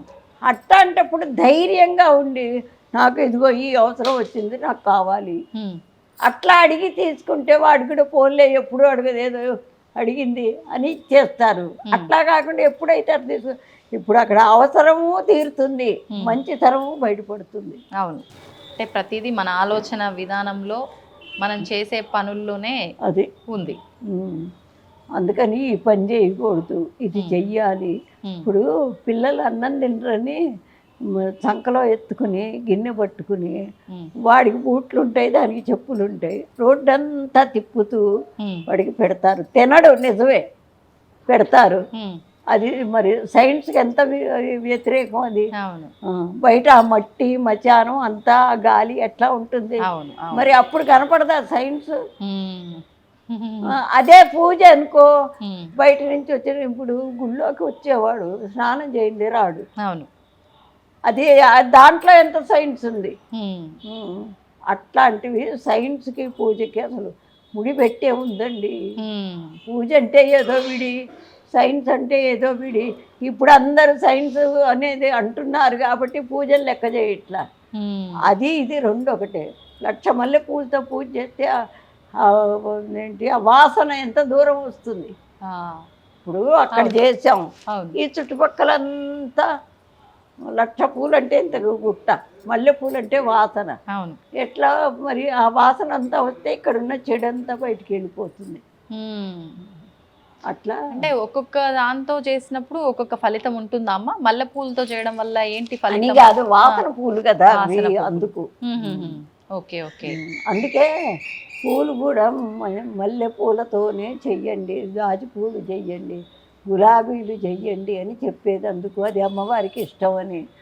ఇటు అమ్మవారికి ఇష్టము, ఇటు మనకి ఉన్నటువంటి చెడంతా తొలగిపోతుంది. అదే ఇప్పుడు ఉపవాసాలు ఎందుకు, అది కూడా అంతే. వారానికి ఒకసారి ఖచ్చితంగా ఉపవాసం ఉండాలి, అంటే జీర్ణశక్తి చక్కగా అవుతుంది. ఓకే. మరి లోపల ఎప్పుడు మిషన్లాగా తిరుగుతూ ఉంటే అవును, మరి దానికి విశ్రాంతి ఎప్పుడు. అందుకని ఒకరోజు ఉపవాసం ఉంటే ఆ ఒకరోజు అది కూడా విశ్రాంతి పొందుతుంది. ఉపవాసం అన్నారు కాబట్టి అమ్మ, మనకు ఈ నెలాఖరణ వచ్చే ఏకాదశి ముక్కోటి ఏకాదశి అని, వైకుంఠ ఏకాదశి అని, ఆ రోజు స్వామికి సంబంధించి ఉత్తర ద్వార దర్శనము అని చెప్పి రకరకాలుగా మనం అయితే చెప్పుకుంటూ ఉన్నాం. ఏంటమ్మా ఆ విశిష్టత గురించి ఏమైనా చెప్తారా? అంటే విష్ణుమూర్తి పాలకడల మీద శయనించి ఆ రోజున బయటికి వస్తారు.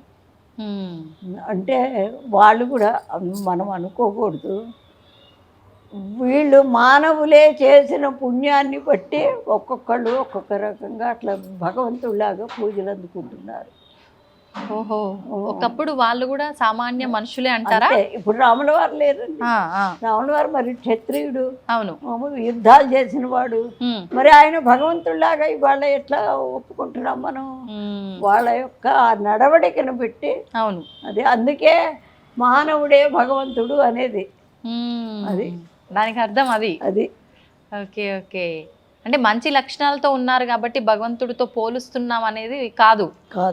వాళ్ళు చేసినటువంటి మంచిని చూస్తే, ఇప్పుడు చూడండి, ఎవరన్నా మనకు మంచి ఆపదలో సహాయం చేస్తారు. చేస్తే ఏమంటాం? వాడు మంచి వాడురా, సహాయం చేశాడనో, అమ్మ దేవుళ్ళలాగా ఆదుకున్నాడు రా అంటాం. అవును, అది. ఓకే. మరి ఆ రోజున ఏం చేయొచ్చమ్మా?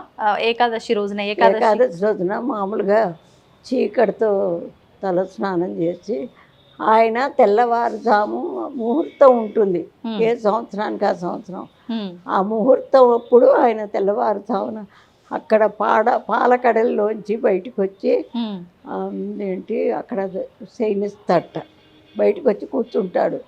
అందుకని ఆ ఉత్తర వైపు ఉంటాడు ఆయన. అందుకని ఉత్తర ద్వార దర్శనం అని ఆయన విగ్రహాలు అక్కడ పెట్టి ఆ ఉత్తరం వైపు ఆయన చూస్తూ ఉండగా వీళ్ళంతా లోపలికి వచ్చి హారతులు ఇచ్చి కొబ్బరికాయలు అవి కొడతారు. Okay okay.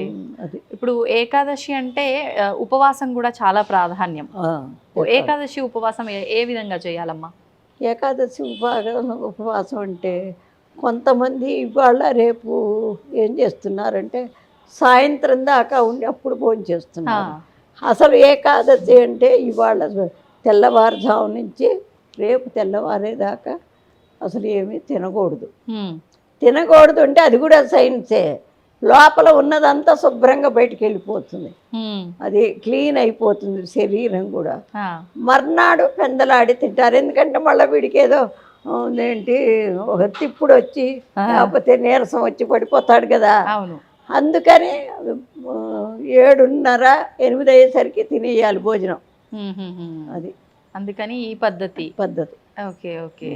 అసలు పూజల్లా సైన్సేనండి, పూజల్లా సైన్సే. ఓకే, చాలా సంతోషం అమ్మా, చాలా ఆనందంగా ఉంది మిమ్మల్ని కలిసినందుకు నిజంగా. అంటే ఈ వయస్సు వారు చాలా తక్కువ మంది. ఒక్క మాట చెప్తున్నాను, చెప్పండి. తొలి ఏకాదశి పండగ మర్నాడు, అదే వైకుంఠ ఏకాదశి పండగ మర్నాడు 31వ తారీఖు మరి సహస్ర సువాసిని పూజని పెట్టుకున్నాము. అయితే 25 దగ్గర నుంచి వారం రోజులు రోజు ఒక 108 మందికి పూజ చేద్దామని అనుకుంటున్నా. లలితా సహస్రం మన గుళ్ళో కూడా చాలా దూరం నుంచి వచ్చి చదివిన వాళ్ళు ఉన్నారు. వాళ్ళందరూ తెలిస్తే తప్పకుండా వచ్చి పూజలో పాల్గొంటారని చెప్తున్నాను. తప్పకుండా అమ్మ, నిజంగా అంటే మీరు చేస్తున్న ఈ కార్యక్రమాలన్నీ కూడా ఒక రకంగా లోక కళ్యాణం కోసమే, మీరు ఏది ఆశించి చెయ్యట్లేదు. తప్పకుండా అందరూ పాల్గొనాలనే కోరుకుందాం. అదే నేను కూడా అదే అంటున్నా, ఎందుకంటే నెక్స్ట్ ఇయర్ ఎట్లుంటాను. అందుకని ఇప్పుడు మొన్న 200 మందికి పెట్టా, అంతకుముందు ఒక 150 మందికి పెట్టా. అందుకని చదివే వాళ్ళందరూ అంటే వాళ్ళ పేరున చేస్తాను. ప్రతి కార్యక్రమానికి వచ్చి చదువుతూ ఉంటారు. వాళ్ళ గోత్రనామాలతో వాళ్ళ కుటుంబ పూజలాగా ఒక్కొక్కళ్ళ పేరున చేస్తాను. ఓహో, సామూహికంగా అయినప్పటికీ ఎవరికి వాళ్ళకు గోత్రనామాలు చదివి చేస్తాను. అందుకని 25వ తారీఖు లోపల వాళ్ళ పేర్లు నమోదు చేసుకుంటున్నాం. సంతోషం అమ్మా, చాలా సంతోషంగా ఉంది. మంచి విషయాలు తెలియజేశారు. మరొక మంచి ఎపిసోడ్లో మరిన్ని విషయాలతో మన ప్రేక్షకులందరి ముందు మళ్ళీ కలుద్దాం. ధన్యవాదాలమ్మా. తవ్వుతున్న శివలింగం సరే, దాన్ని అట్లా కప్పేసేయండి, చూపించదండి. Krishna is there. మూర్తి పూజ కాదు, సాక్షాత్ బ్రజేంద్ర నందన భగవాన్ ఉన్నారు మూర్తిలో. ఏమీ ఆశించకుండా ఆరాధించే వాళ్ళు కూడా ఉన్నారా ప్రభుజీ? నిజమైన భక్తి అంటే మనకు తెలియదు కాబట్టి